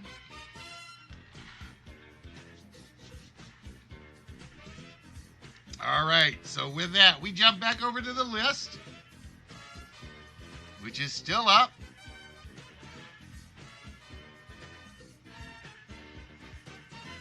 Do you own a mansion and a yacht? Yes and yes. All right. So we still have Toondoff to go through because he's got 3 more. Because Toondoff really stepped up to the plate. And Toondoff gets the vault shot as well. All right, Toon. One number gets to come off the board. Which row would you like me to pull the incorrect number from?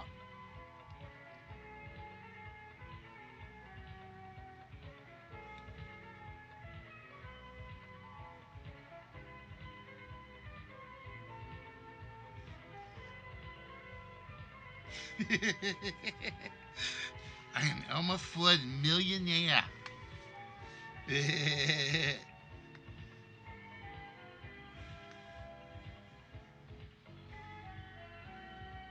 The orange row. So he wants to know what that first number is.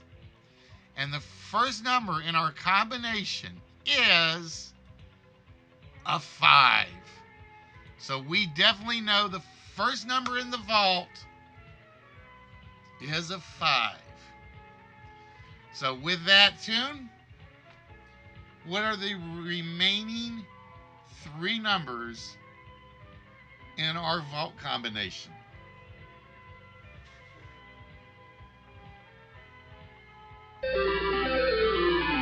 Hey, Spy, how you doing today? How are things, my friend? All right, Toondoff says it is 5, 5, 9, 1. Toondoff says the combination in the vault is 5591. We lock that in. Is our winning combination 5591. Oh, it is not 5591. So the vault is closed. Still a little bit longer. And we go back right back to the list, and we find out if anybody wins a small prize. And Toondorf saying, everybody get back. Don't you step out of line. I'm still in charge of things. Unfortunately, Toondorf is now no longer in charge of things. And Spock says, I'm stepping up. I'm just going to goose step my way over there to that little prize pile. I'm going to claim something for myself. And I'm coming home empty-handed. So it is down to Chuck. It is down to Silence. It is down to Spock. It is down to Toondorf. The question is, who is getting the small prize, if anyone? Because again, do not forget, we still got slot number 1, slot number 2, nobody got. Was it an 8, 9, 10 sweep? That's the question. One step ahead, Toon. Was it one step ahead to the prize pile? Holy mackerel!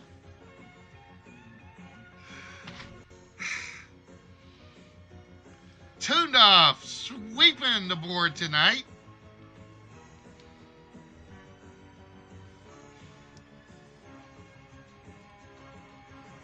It almost never ends 8, 9, 10. Almost never. But tonight, it did it. All right, Toon. So with that, you have your choices of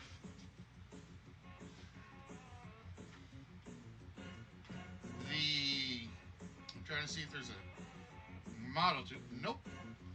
The Catapult Hot Wheel. Yeah, unlike our Astros, we have the Iron Man Gold Keyring. There's the keyring. Or the McDonald's Monster Set. Just great for the kiddies if you want to keep them busy.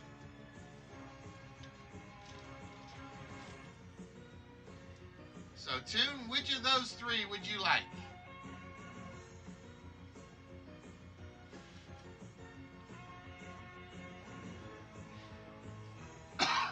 Iron Man it is. Now the problem is I gotta put it in an entirely different box because I sealed your other one up. So I'm gonna take this page and I'm gonna put Erase Vape's name.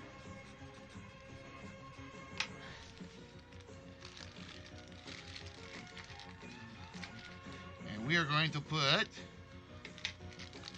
good old Iron Man in his very own new brand new prize pile.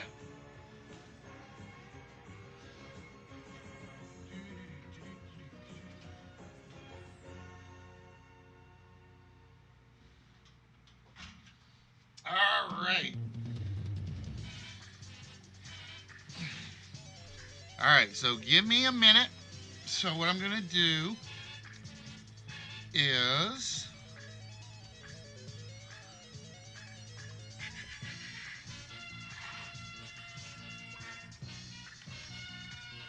I'm going to run another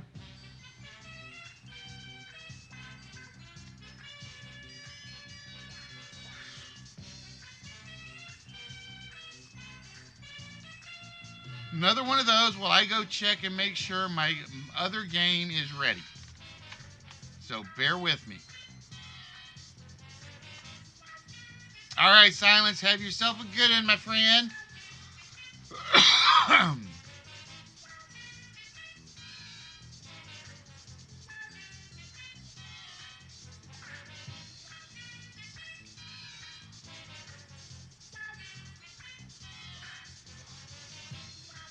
I want to make sure this is one I haven't used before. Oh, this is one I definitely have not used before. Cool.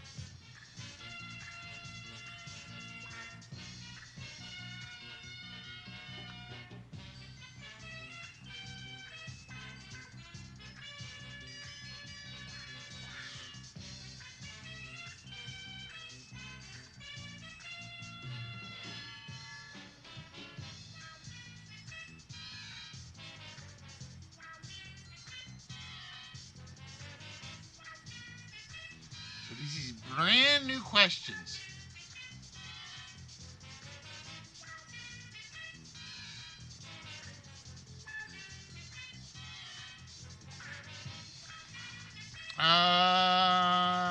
Yep, probably Spock, because I have not dropped any frames.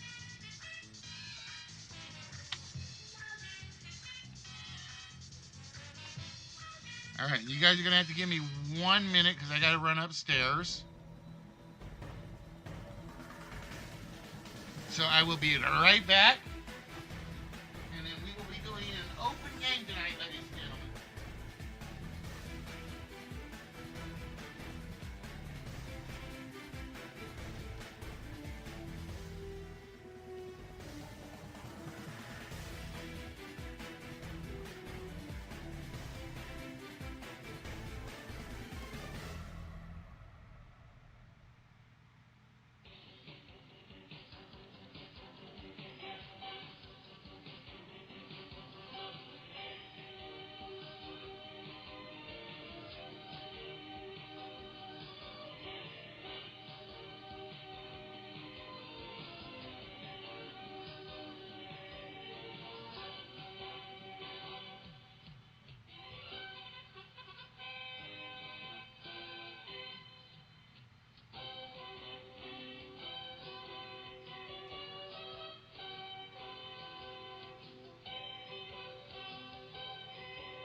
Okay, I'm back, sort of.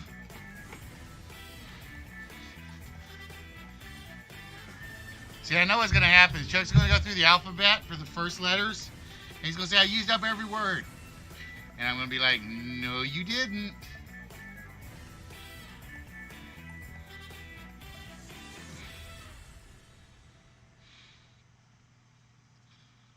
Okay, I'm back, sort of. He's here, the man in black. So everybody having a good night so far? Everybody enjoying themselves?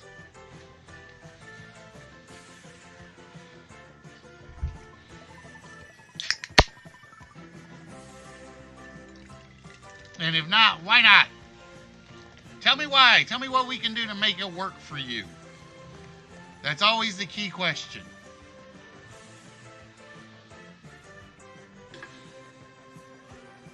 Ooh, wow, the numbers dropped.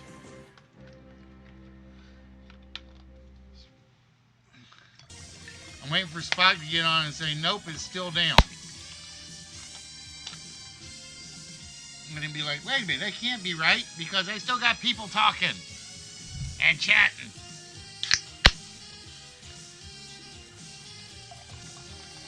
I step out for a minute to go reload the sodas. Ooh, it is Stevie Wonder again, isn't it? I got to put more of those puzzles in there just so the computer will randomize them. Even better. It's Stevie Wonder.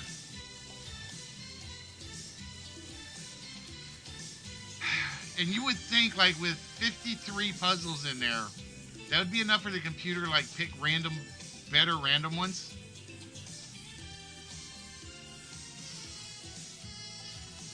It's only like a little bit to him. Because actually, this bottle's lasted me a while. This bottle's actually lasted me a very, very, very long time.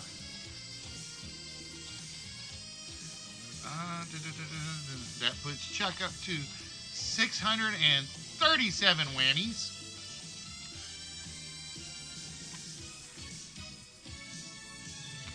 All right, so with that, ladies and gentlemen, like I said, tonight's main game is going to be an open game. Tonight's main game, Dr. Pepper and Yay. I never did Dr. Pepper and Yay.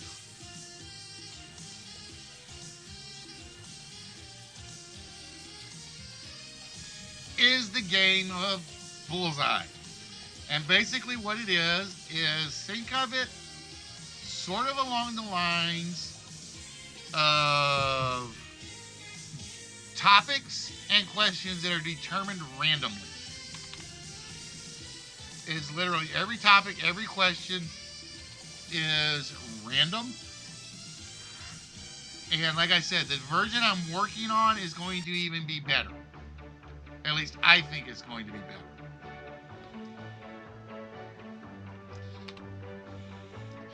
Don't ask me how, but darts are Britain's TV sport game for everybody. I really can't see how darts are that big on British television. I will never understand it.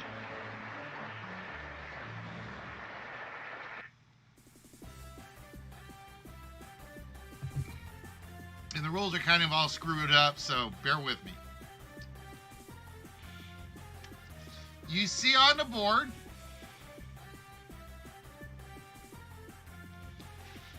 a dartboard. We've already loaded it up. It's already ready to go with 8 different topics. We have Willis, Look at the Birds, Parental Consent, Penthouse, Advertising Spokesman, Simon Says, America's Pastime, and Up in the Sky. Now what we're going to do is the computer is going to randomly choose one of those 8 categories and the point value. The point values right now are 30, 50, and 100. 100 points, and a bullseye question is 200 points. We basically play for either 45 minutes or until the timer hits 0. Or not until the timer hits 0. We play for either 45 minutes or if all 8 bullseyes are gone. Okay? So let's say that the computer throws parental consent for 50. That is the point value of the question. It will fit the category of parental consent. It's a 50-point question. That's what you guys will score. Okay? If we hit the 8th bullseye, that's the end of the game. Just so you guys know.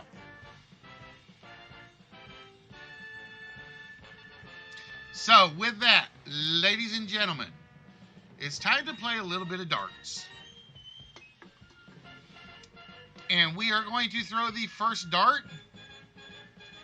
Oh, and each question has 1 minute timer, just to help you guys out. And the question is, look at the birds. The question is, this bird is mentioned in the opening line of the song, the opening line of the song, My Blue Heaven. This bird is mentioned in the opening line of the song, My Blue Heaven. And to help you out, because there are no multiple choices, there are no lockouts. This bird is mentioned in the opening line of My Blue Heaven. Now, what's going to change, and because like I said, I'm working on the new version of this,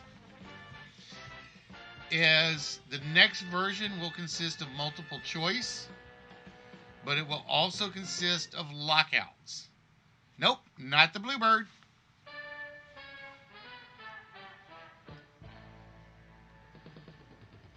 Not doves either. Not a crow. Oh, you know what I did not do?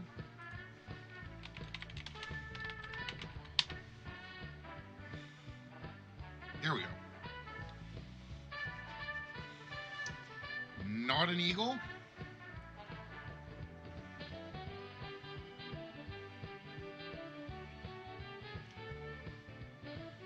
This bird is mentioned in the opening line of My Blue Heaven. Nope, we're still at... Uh-oh.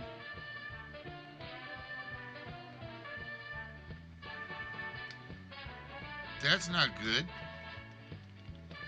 I think my stream deck just froze.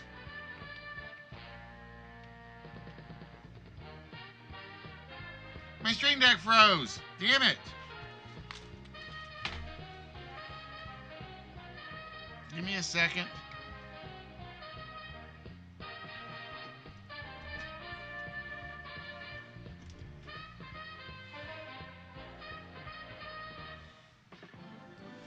It is the Whippoorwill. It is My Blue Heaven contains the Whippoorwill. All right, let's see. Okay, now I think it's working. So nobody scores any points on that one. And we throw the next dart at the board. Oh, I gotta start the timer.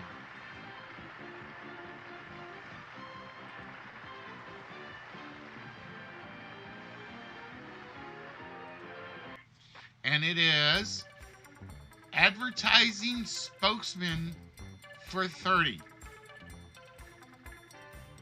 What vertically challenged man was a spokes character for Travelocity.com? What vertically challenged man was a spokes character for Travelocity.com?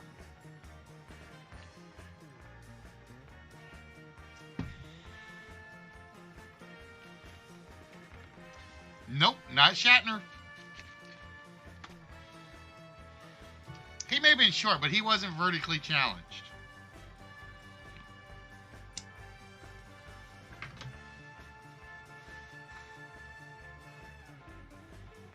Okay, who was the most vertically challenged spokes character for Travelocity.com?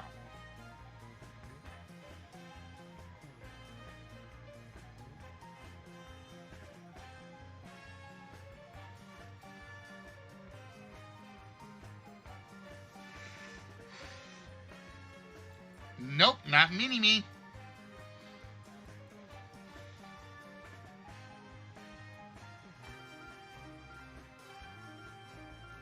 Vern Troyer? Nope, not Vern Troyer. Ah, I can't believe you guys didn't know this one. It was the Garden Gnome. The Garden Gnome was the vertically challenged character.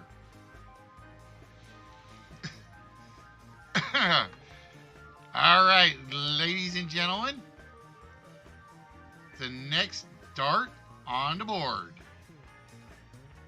is look at the birds again. In Holland, if you find one of these living on your roof, you expect good luck. In Holland, if you find one of these living on your roof, expect good luck. And the timer starts now.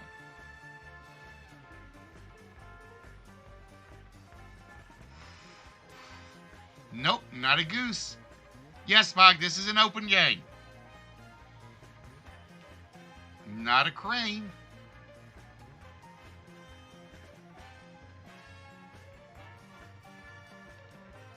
Not a bluebird.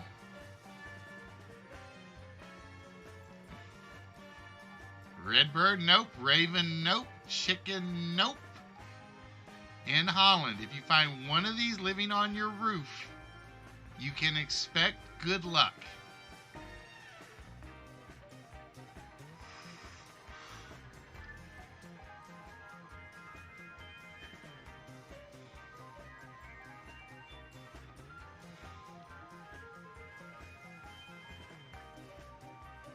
There we go.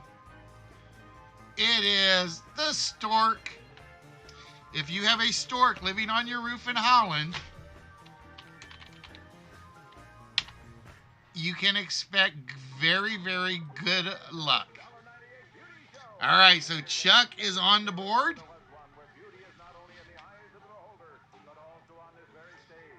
And it was supposed to be because the stork brought babies, but not everybody was a parent. So if you had a stork there, instead of bringing you a baby, it would bring you good luck.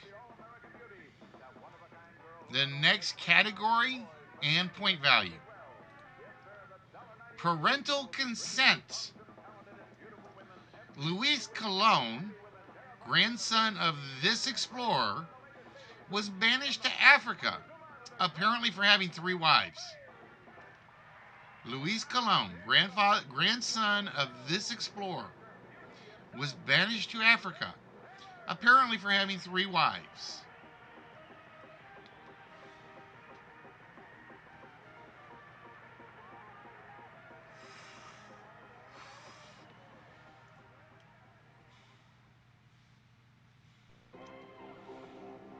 Chuck getting it again. Luis Colon was the grandson of Christopher Columbus. And with that, Chuck scores another 30. And now a game of high stakes, where every decision is a gamble and every move could be your last. So Chuck with a 60-point lead, but it can change with just one throw of the dart. Because the next question is a bullseye. And the way it's currently set up, it's literally the last topic we did. But I'm going to change that up a little. Chuck, you get to choose which category for the bullseye, because you are in the lead.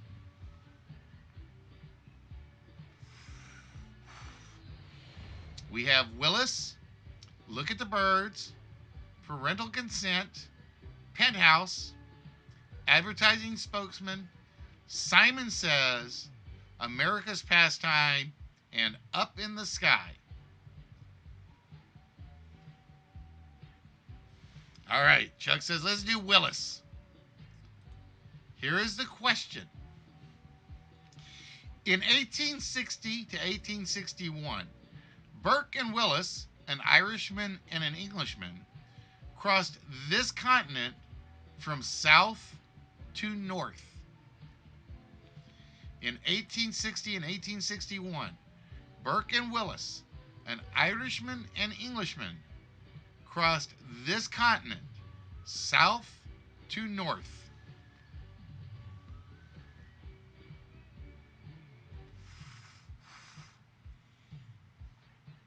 America is a country, tuned off.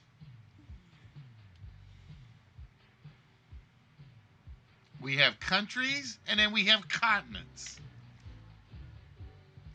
Nope, not South America, not Africa, not Asia, not North America. Spock's like, I'm going to get it at some point. It was Australia. They went from the north end of Australia to the south end of Australia in over just under a year, I think. So with that, Spock takes the lead, 200 points for a bullseye. And with that, we throw the next dart. Look at the Birds. Under which U.S. president did Peru and U.S. sign an agreement over the use of bird guano? Under which U.S. president did Peru and the United States sign an agreement over the use of bird guano? And the timer starts now.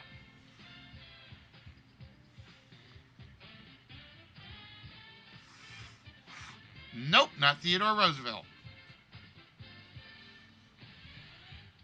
Not Grover Cleveland. Not FDR.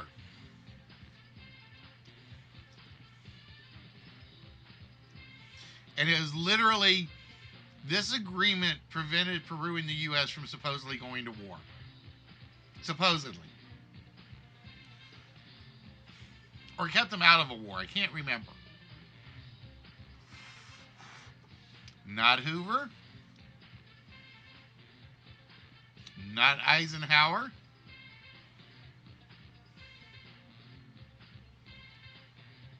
Not Andrew Jackson.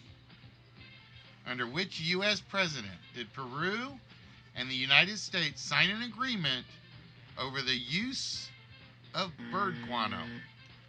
Oh, nobody got this one. It was Mr. Do Nothing himself, Millard Do Nothing Fillmore. And like I said, that was that the entire agreement was over. Was basically the U.S. got the rights to use Peruvian bird guano. I know they made strange deals back then.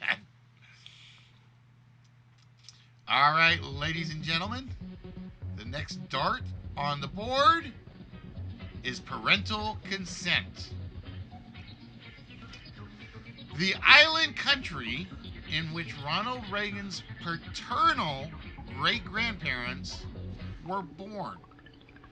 The island country in which Ronald Reagan's paternal great-grandparents were born.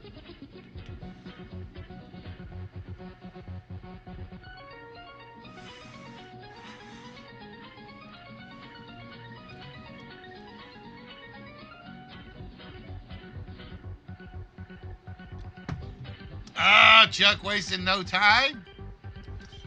It was indeed Ireland, and they say that's where he got his whip from. Was from his father's side of the family. So with that, Chuck, up to 160. But yeah, that was the story. Was Ronald Reagan himself said he got his sense of humor and his sense of communication from his Irish great-grandparents. All right, ladies and gentlemen, the next dart is parental consent again. Perhaps Edgar Allan Poe's flair for the dramatic came from this, his birth parents' occupation. Perhaps Edgar Allan Poe's flair for the dramatic came from this, his birth parents' occupation. The gift of the gab. And God knows I have a lot of it at times. It was actors or acting. Both of Edgar Allan Poe's parents were actors. I don't remember how good they were, though.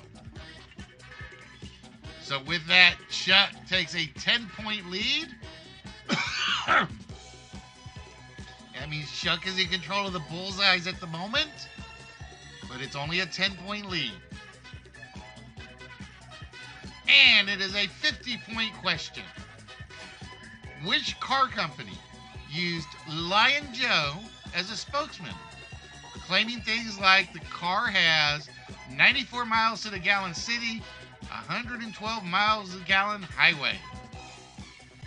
Which car company used Lion Joe as a spokesman, claiming things like 94 miles to the gallon city, 112 miles to the gallon highway?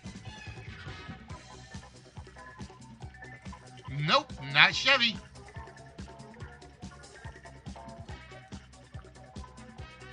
Not Plymouth, not Ford. And when I say the company, you guys are going to remember. Not Chrysler, not Nash, not Audi, Packard, nope.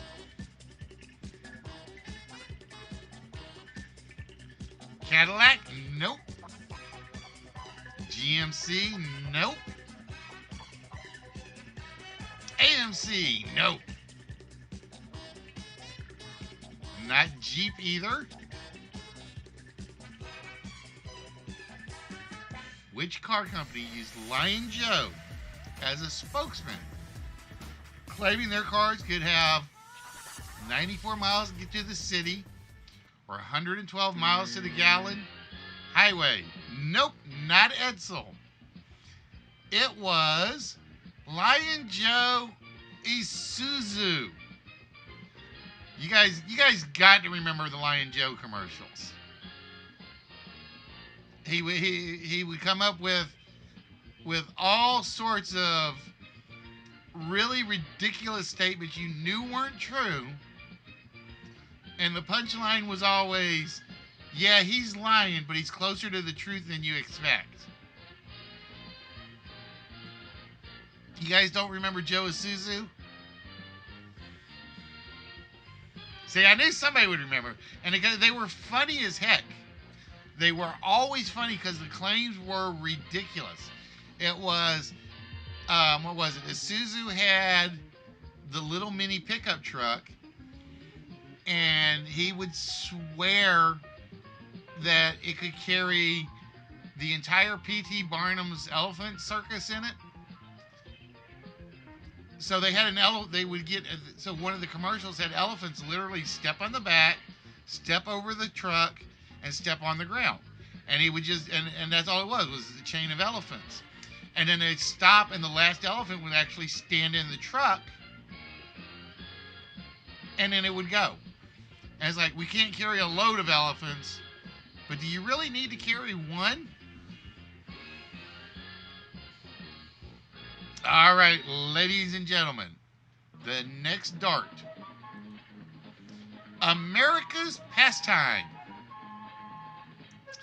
Willie Mays, Stan Musial, and what other home run hitting baseball player each appeared in 24 All-Star games in their careers? Willie Mays, Stan Musial, and what other home run hitting baseball player each appeared in 24 All-Star games in their careers? Oh, tuned off, not wasting any time. It was Hammerin' Hank. Hank Aaron. And with that, tuned off is on the board with 100 points, and he is right back in this. All right, ladies and gentlemen, the next dart is 50 points again. What major league pitcher, even though it says picture, it's pitcher, has the most World Series individual pitching wins? What major league pitcher has the most World Series individual pitching wins? Nope, not Ryan, not Cy Young. This one might surprise you. Not Ty Cobb.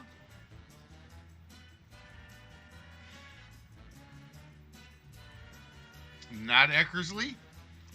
Now, Eckersley, I think, has got the most saves. Or Rivera might have passed him. I can't remember. But definitely not the most wins. As far as I get off the sports questions, damn it.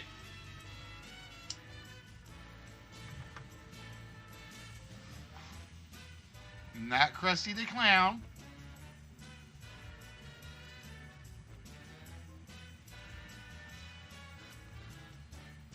Not Tommy Sosa. Like I said, this one might surprise some of you that are baseball fans.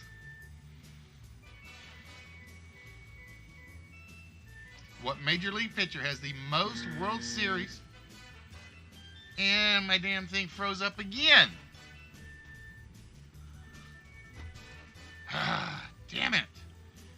It was Whitey Ford. Whitey Ford has 20... I just looked this up, too. 26 World Series wins, I think. I just looked this up because I actually had to get rid of this question in another game because I knew it was in this file. South, how you doing, dude? You lost your barbecue championship last night. You thought Rebel of 09 was a good answer. All right. For 50 points, Up in the Sky.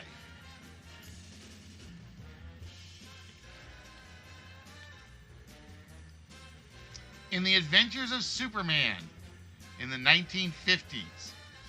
What was the name of the Metropolis police inspector in The Adventures of Superman from the 1950s?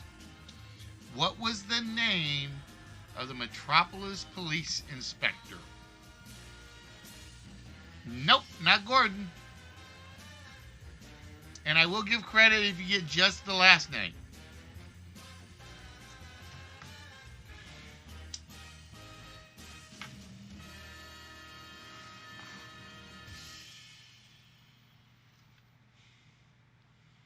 The one killed by Darkseid.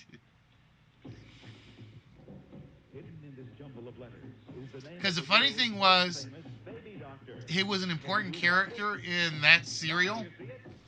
You wouldn't think it with it being Superman and the police. And I can't remember if he hated Superman or if he liked Superman.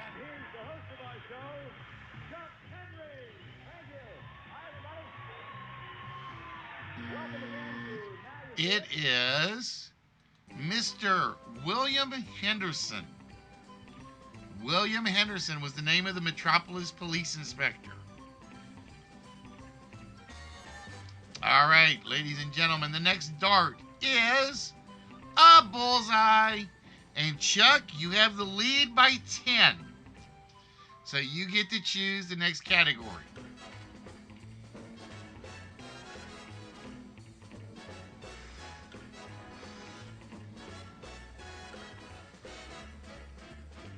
Both because he couldn't risk endorsing a vigilante.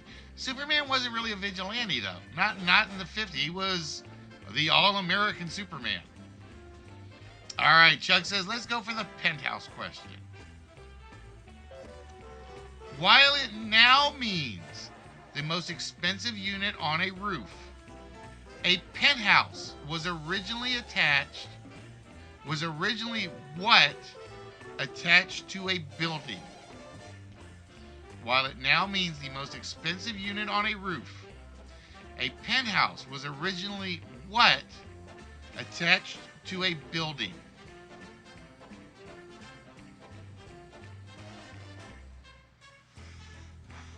And it did give me a pop-up box, so get your guesses in, as many as you want, because I'm not sure what this answer is. Bell tower, apartment, condo, coupe. Basically, this is to throw as many darts as the board as you can. A birdhouse.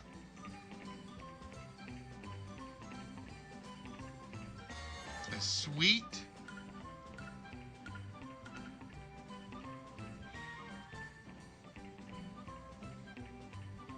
Where slaves were kept.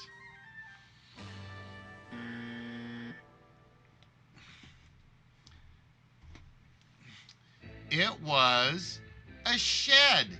That's all it was. A penthouse was originally a shed that was attached to a building.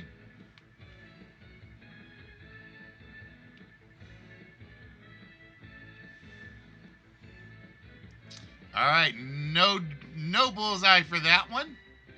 And ladies and gentlemen, the next question is, Simon says, located off the coast of Georgia, the islands of Jekyll Island, Sea Island, and St. Simons were given this nickname. Located off the coast of Georgia, the islands of Jekyll Island, Sea Island, and St. Simons were given this nickname.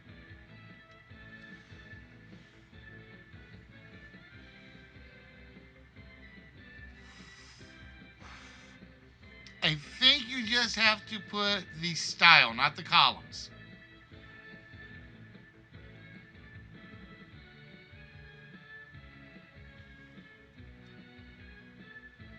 Nope, not Peach Island. Not the Bird Islands.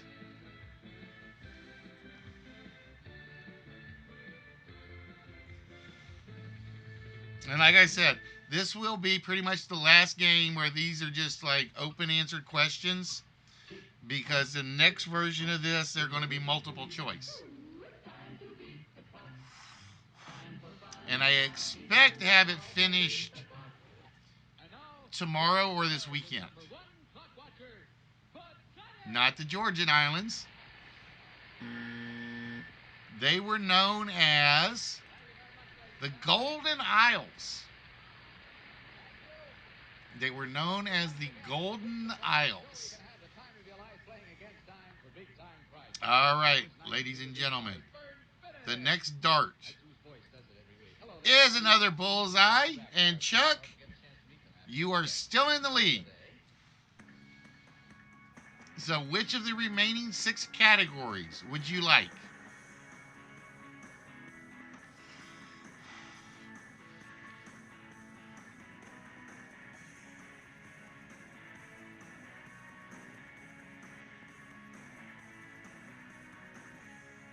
Advertising spokesman. And here is the question. In his first TV commercials ever, actor George C. Scott became the spokesman for this car company. In his first TV commercials ever, George C. Scott became the spokesman for this car company. And I'll give you a hint. Don't think American. Because I know what this answer is.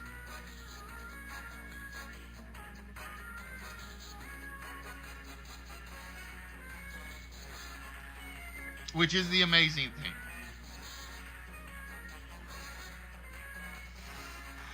Don't ask me how I know this one, but I do.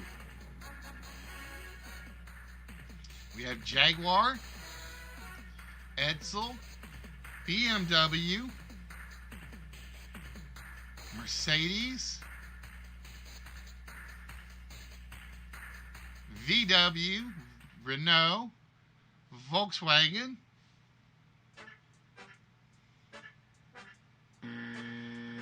the correct answer is Renault. And with that, Tuned Off is now in the lead. But I believe it had to do with the fact that he played Patton, and Patton basically was a French hero from World War II.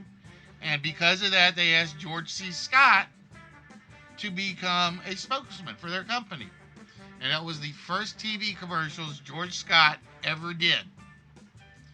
All right, ladies and gentlemen, the next question on the board.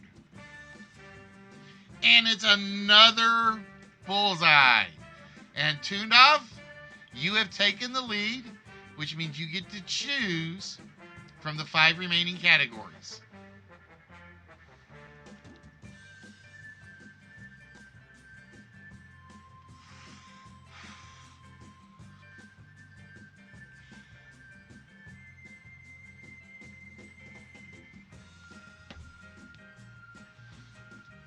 We have Look at the Birds, Parental Consent, Simon Says,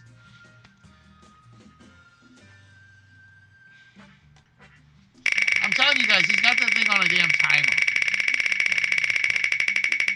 I know he does. No prize for Spock. All right, America's Pastime. Here is your bullseye question. Most people know that the Washington Senators once became the Texas Rangers. But what other team was born out of a team originally known as the Washington Senators? Most people know that the Washington Senators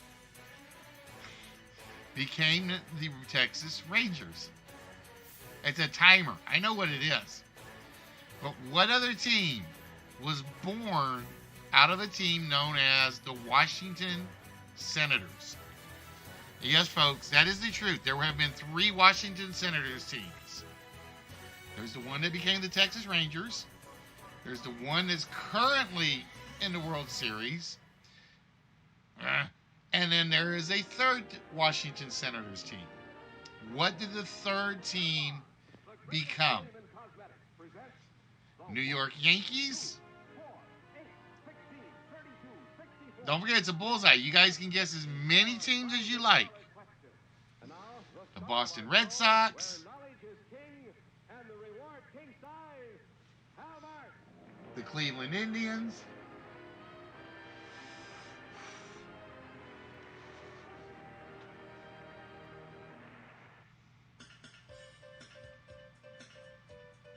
California.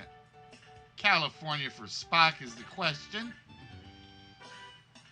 The Washington Nationals, the Dodgers, the Patriots.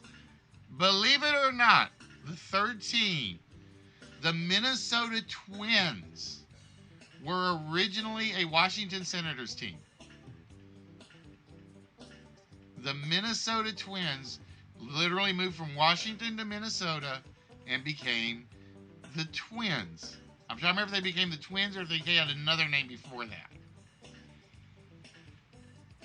But yeah, a lot of people know about the two. A lot of people knew about the Rangers, and a lot of people know about the modern one. Nobody ever realizes that the Twins were also once the Washington Senators. I think they were in Washington 1 year. I think it was like a total of 1 year. All right, ladies and gentlemen, the next dart is for 100 points. Joan Rivers was once the spokesperson for what telecommunications company? Joan Rivers was once the spokesperson for what telecommunication company?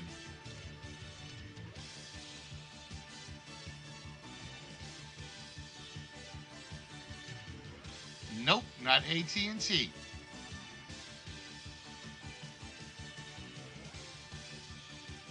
Spock taking it. It was MCI.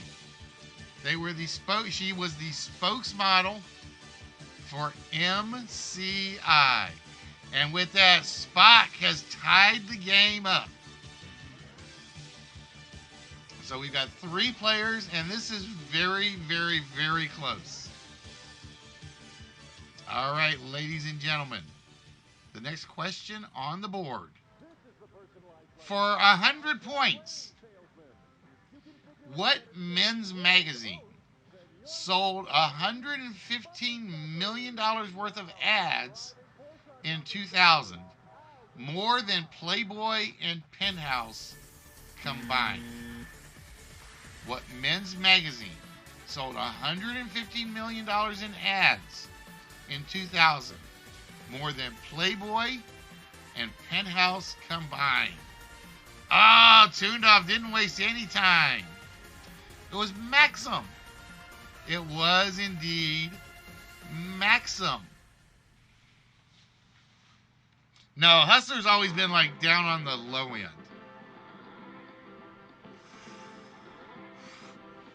All right, ladies and gentlemen, the next question on the board is another bullseye.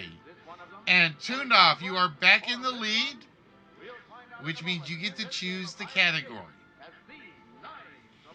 We have Look at the Birds, Parental Consent, Simon Says, and Up in the Sky. So, Toon, which category would you like?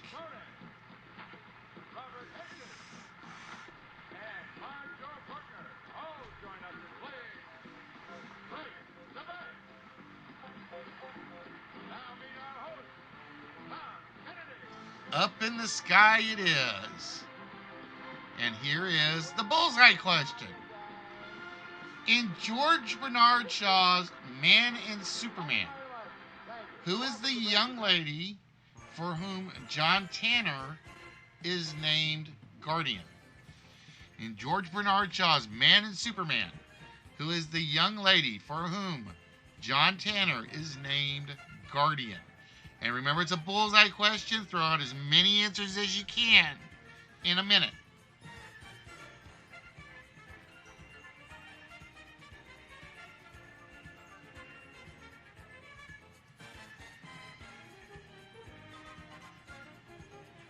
George Bernard Shaw's Man and Superman, who is the young lady for whom John Tanner is named guardian? Spock says the princess. Do you want to throw more guesses out there, Spock? You are more than welcome to do so. Remember, it's a bullseye question. Bullseye question, you throw out as many as you can in a minute. Lois Lane.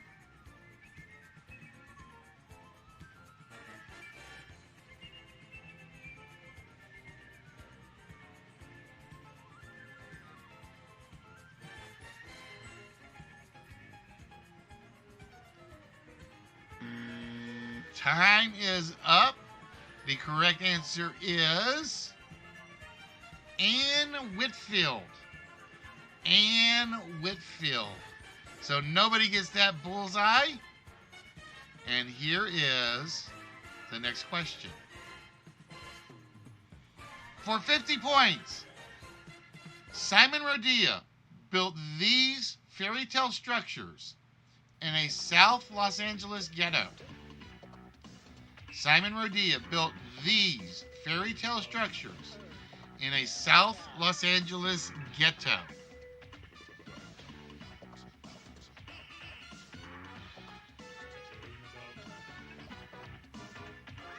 Nope, not castles.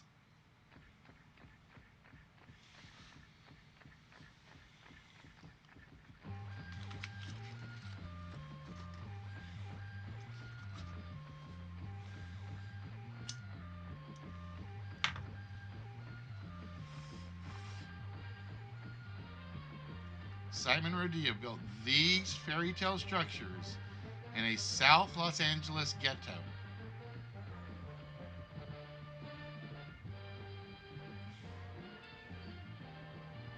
Towers, forests,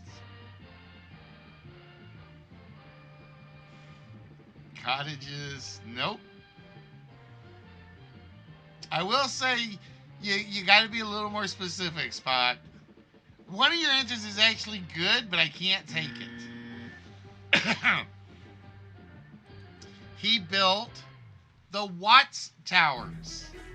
He built the Watts Towers in South Los Angeles. And I don't remember why they got a fairy tale label to them. I can't remember why they got a fairy tale label to them. All right, ladies and gentlemen, the next dart on the board is another bullseye. All right, Tune. We have Look at the Birds, Parental Consent, or Simon Says. That's right, he built them completely out of glass. He built them completely out of glass. He also, I didn't know he made a dragon. That I did not know.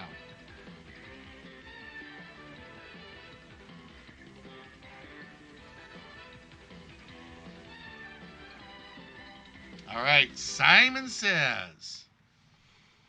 And here is the bullseye question. In 1980, this Simon became the conductor of the UK Birmingham Symphony Orchestra as the youngest at only 25 years of age. In 1980, this Simon became the conductor of the UK Birmingham Symphony Orchestra, and he was the youngest at 25 years of age. Chuck says Walter Simon. Peter Simon.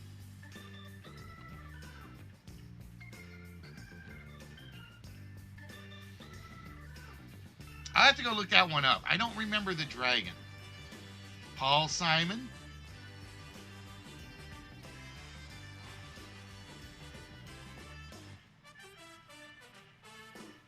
In 1980, this Simon became the conductor of the UK's Birmingham Symphony Orchestra, it being the youngest at only 25 years of age.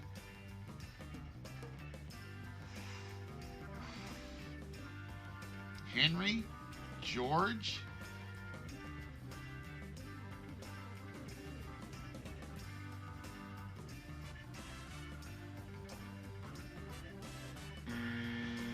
The correct answer is Simon Rattle, and Toondoff gets it. Everybody else was thinking Simon is the last name. Toondoff, the only one to go with it as the first name. All right. We have 2 bullseye questions left. Are we going to get them before the 5-minute mark? Let's find out. Ah, look at that. It's another bullseye right off the bat. All right, Toon. We have Look at the Birds and Parental Consent.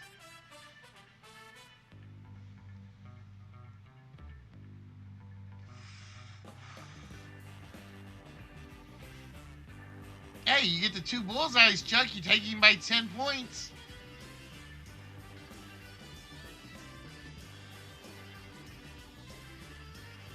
So, Toon, Look at the Birds or Parental Consent. Look at the birds. The largest North American wasp, it hunts tarantulas like a bird of prey. The largest North American wasp, it hunts tarantulas like a bird of prey. I mean, we still got like 520 points on the board. Which television game has 10 players And shows you one half of the question. for $10,000 and a brand new car? And 3 minutes to make that many points to catch Toon. Chuck says the Hornet.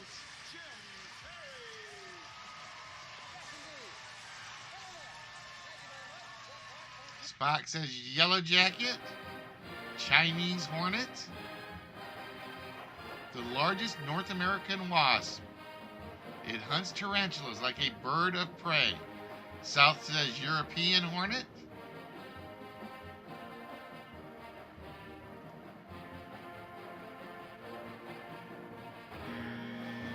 And the correct answer is the Tarantula Hawk. The Tarantula Hawk. All right, ladies and gentlemen.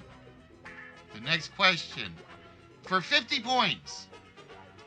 Before Bruce Willis was discovered for acting, what was his profession? Before Bruce Willis was discovered for acting, what was his profession? No, I didn't trick you. That's the actual name of it. I think it's about this big. I think they say it's 3 inches. Not a waiter, not a carpenter.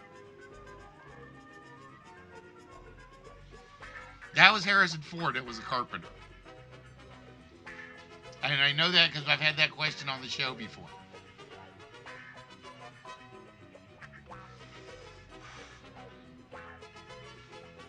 Before Bruce Willis was discovered acting, what was his profession? Not a security guard. Bag boy.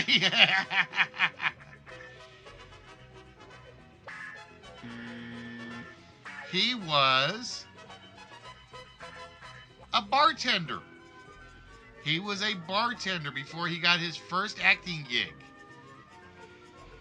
All right, ladies and gentlemen, the next dart is America's pastime. Who was the first pinch hitter to hit a home run in the World Series? Who was the first pinch hitter to hit a home run in the World Series?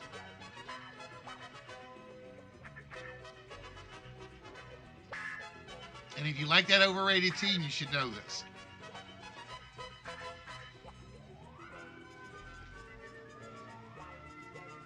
It's a team I hate.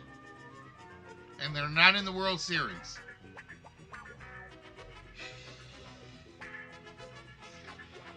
See, Spock, every sports question you should answer with a wrestler. That's what you should do. Every sports question should be a wrestler. Nope.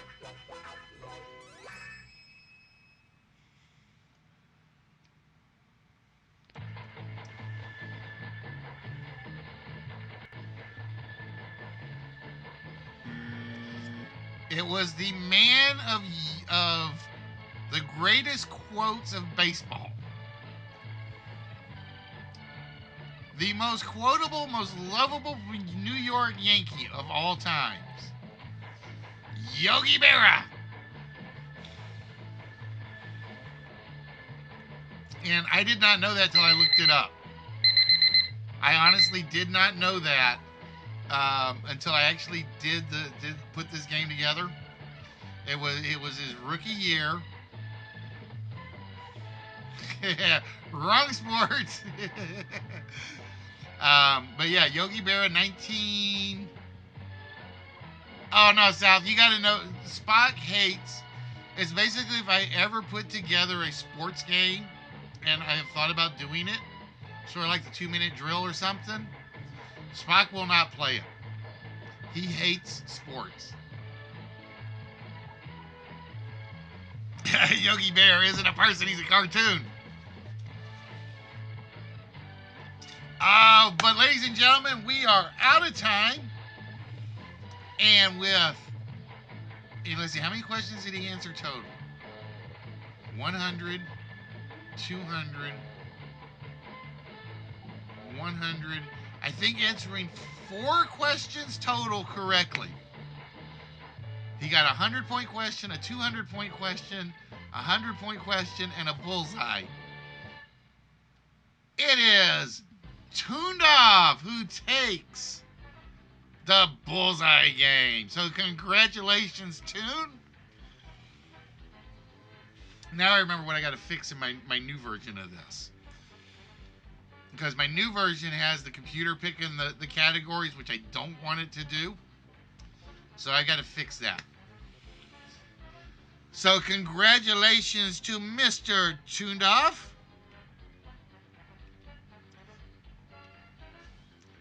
who now gets to choose. Toon, would you like what's behind curtain number 1 or curtain number 2?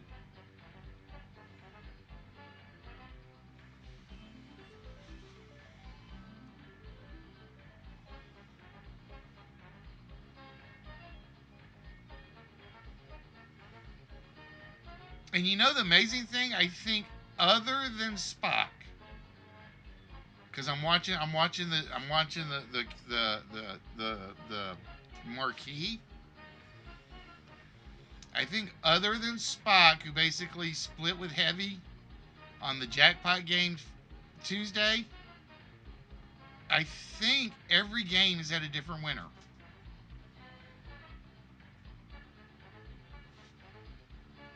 I think every game has had a different winner. Because I don't think Tuned Off's name's in this file. Because I think it's Mark, Red, Rabbit, or Harley and Mr. J, Spock, Heavy, and Miss Jess. You know something? That's freaking amazing. And Bros. So other than Spock, we have had all different winners on every game in this month. That's amazing. That is freaking amazing. All right, so Tuned Off said he would like. Now I got the burps.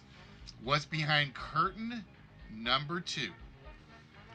Behind curtain number 2 for Tuned Off is the Star Trek shot glasses. So Tuned Off, who basically nearly swept the list. Now, and Sea Chicken's in there. These are from the old school Star Trek. They're from 4 different episodes from the original series.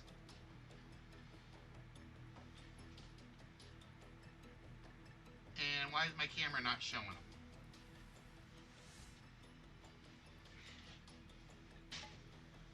That's weird. My camera just quit. My camera quit.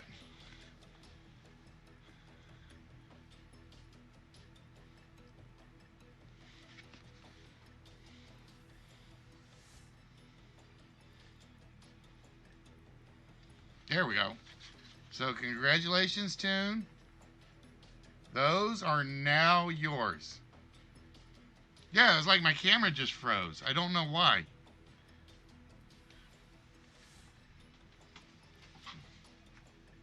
Dun-dun-dun-dun. Let's see.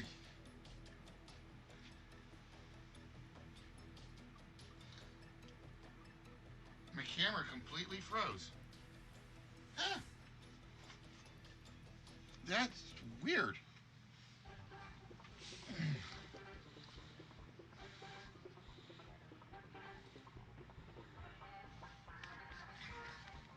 So there we go.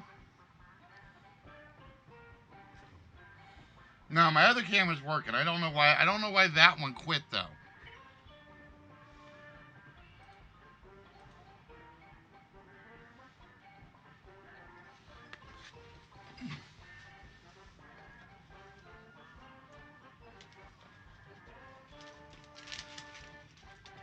That's strange. So there we go. Ta-da!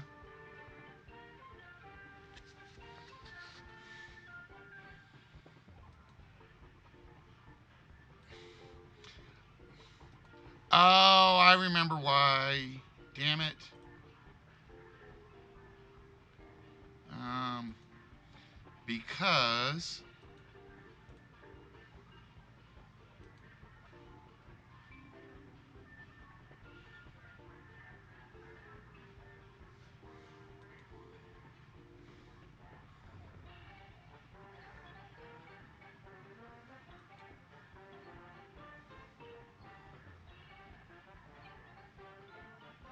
there it goes. I know why I did it. Because I was testing that other website. And when I tested the other website, it stole the camera. There we go. Now it's back. So congratulations. There we go. Now it looks much better. Much as better. So congratulations, Toon. Those are yours. So Toon-Off made out like a thief tonight. He got the Iron Man key ring. He got the Star Trek shot glasses. And if I'm lucky, I can probably open your box and put them in there. If I'm lucky. Ah. No, I know what it was. It was because I went to that FC2 site and it literally tried to use the camera. And it's weird. So FC2 is probably not going to be a future streaming source.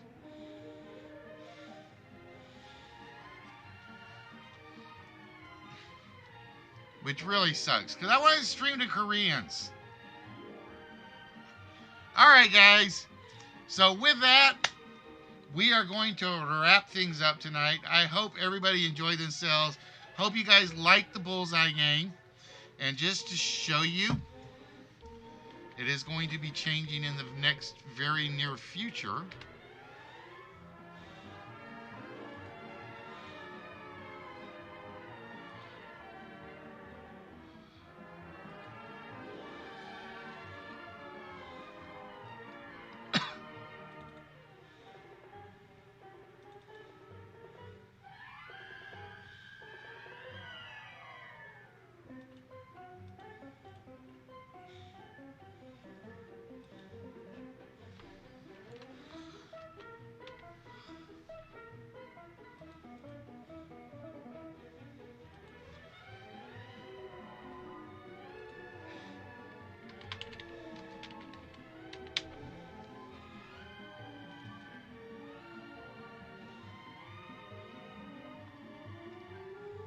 get this one open.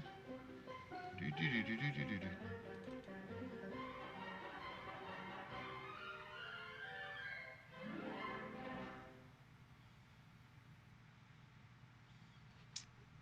For $20,000, it must be exact. Backseat driver.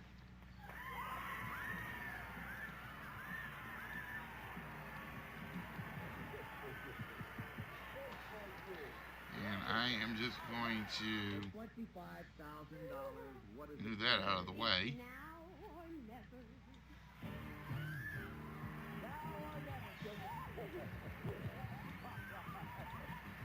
So this is what the new one will look like eventually. Beverly Collins, Jamie Barr, and Jackie Zeman. All in the game that just over their heads. That's what the new one's going to look like. And here's the national that looks So there will be some changes coming to it. But I think game-wise, it'll be for the better. So it'll be multiple choice. The scores will be down on the bottom right. You see the bullseyes over there on the side. And I can't run it right now because it's linked to a file that doesn't exist. But yeah, I'm liking the new layout. I'm liking the new layout for this one. All right, guys. So with that, we are going to wrap things up. We are going to wish everybody a good night. And we are going to do one more thing before I forget. Just so I can say it's done.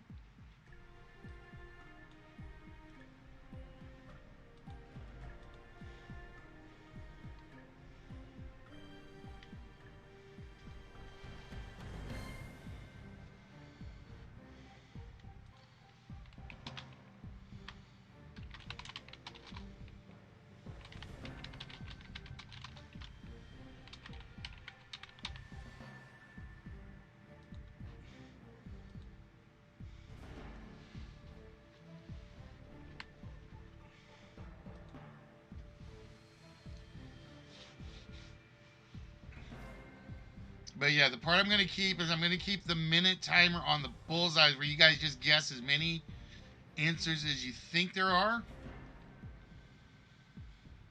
That I'm going to keep because I think that makes bullseye. I think that's the best part of it. Because you're not going to know until that minute's up if anybody got it. But yeah, so far we've had Mark, we've had Spock, we've had Rose, Sea Chicken, Mr. J, Miss Jess, Heavy, Spock, and now Tuned Off. So the month of October, we've given away 8 prizes to 8 different people. And that still doesn't sound right because I'm missing a show in there somewhere. I'm missing a show between the 10th and the 17th.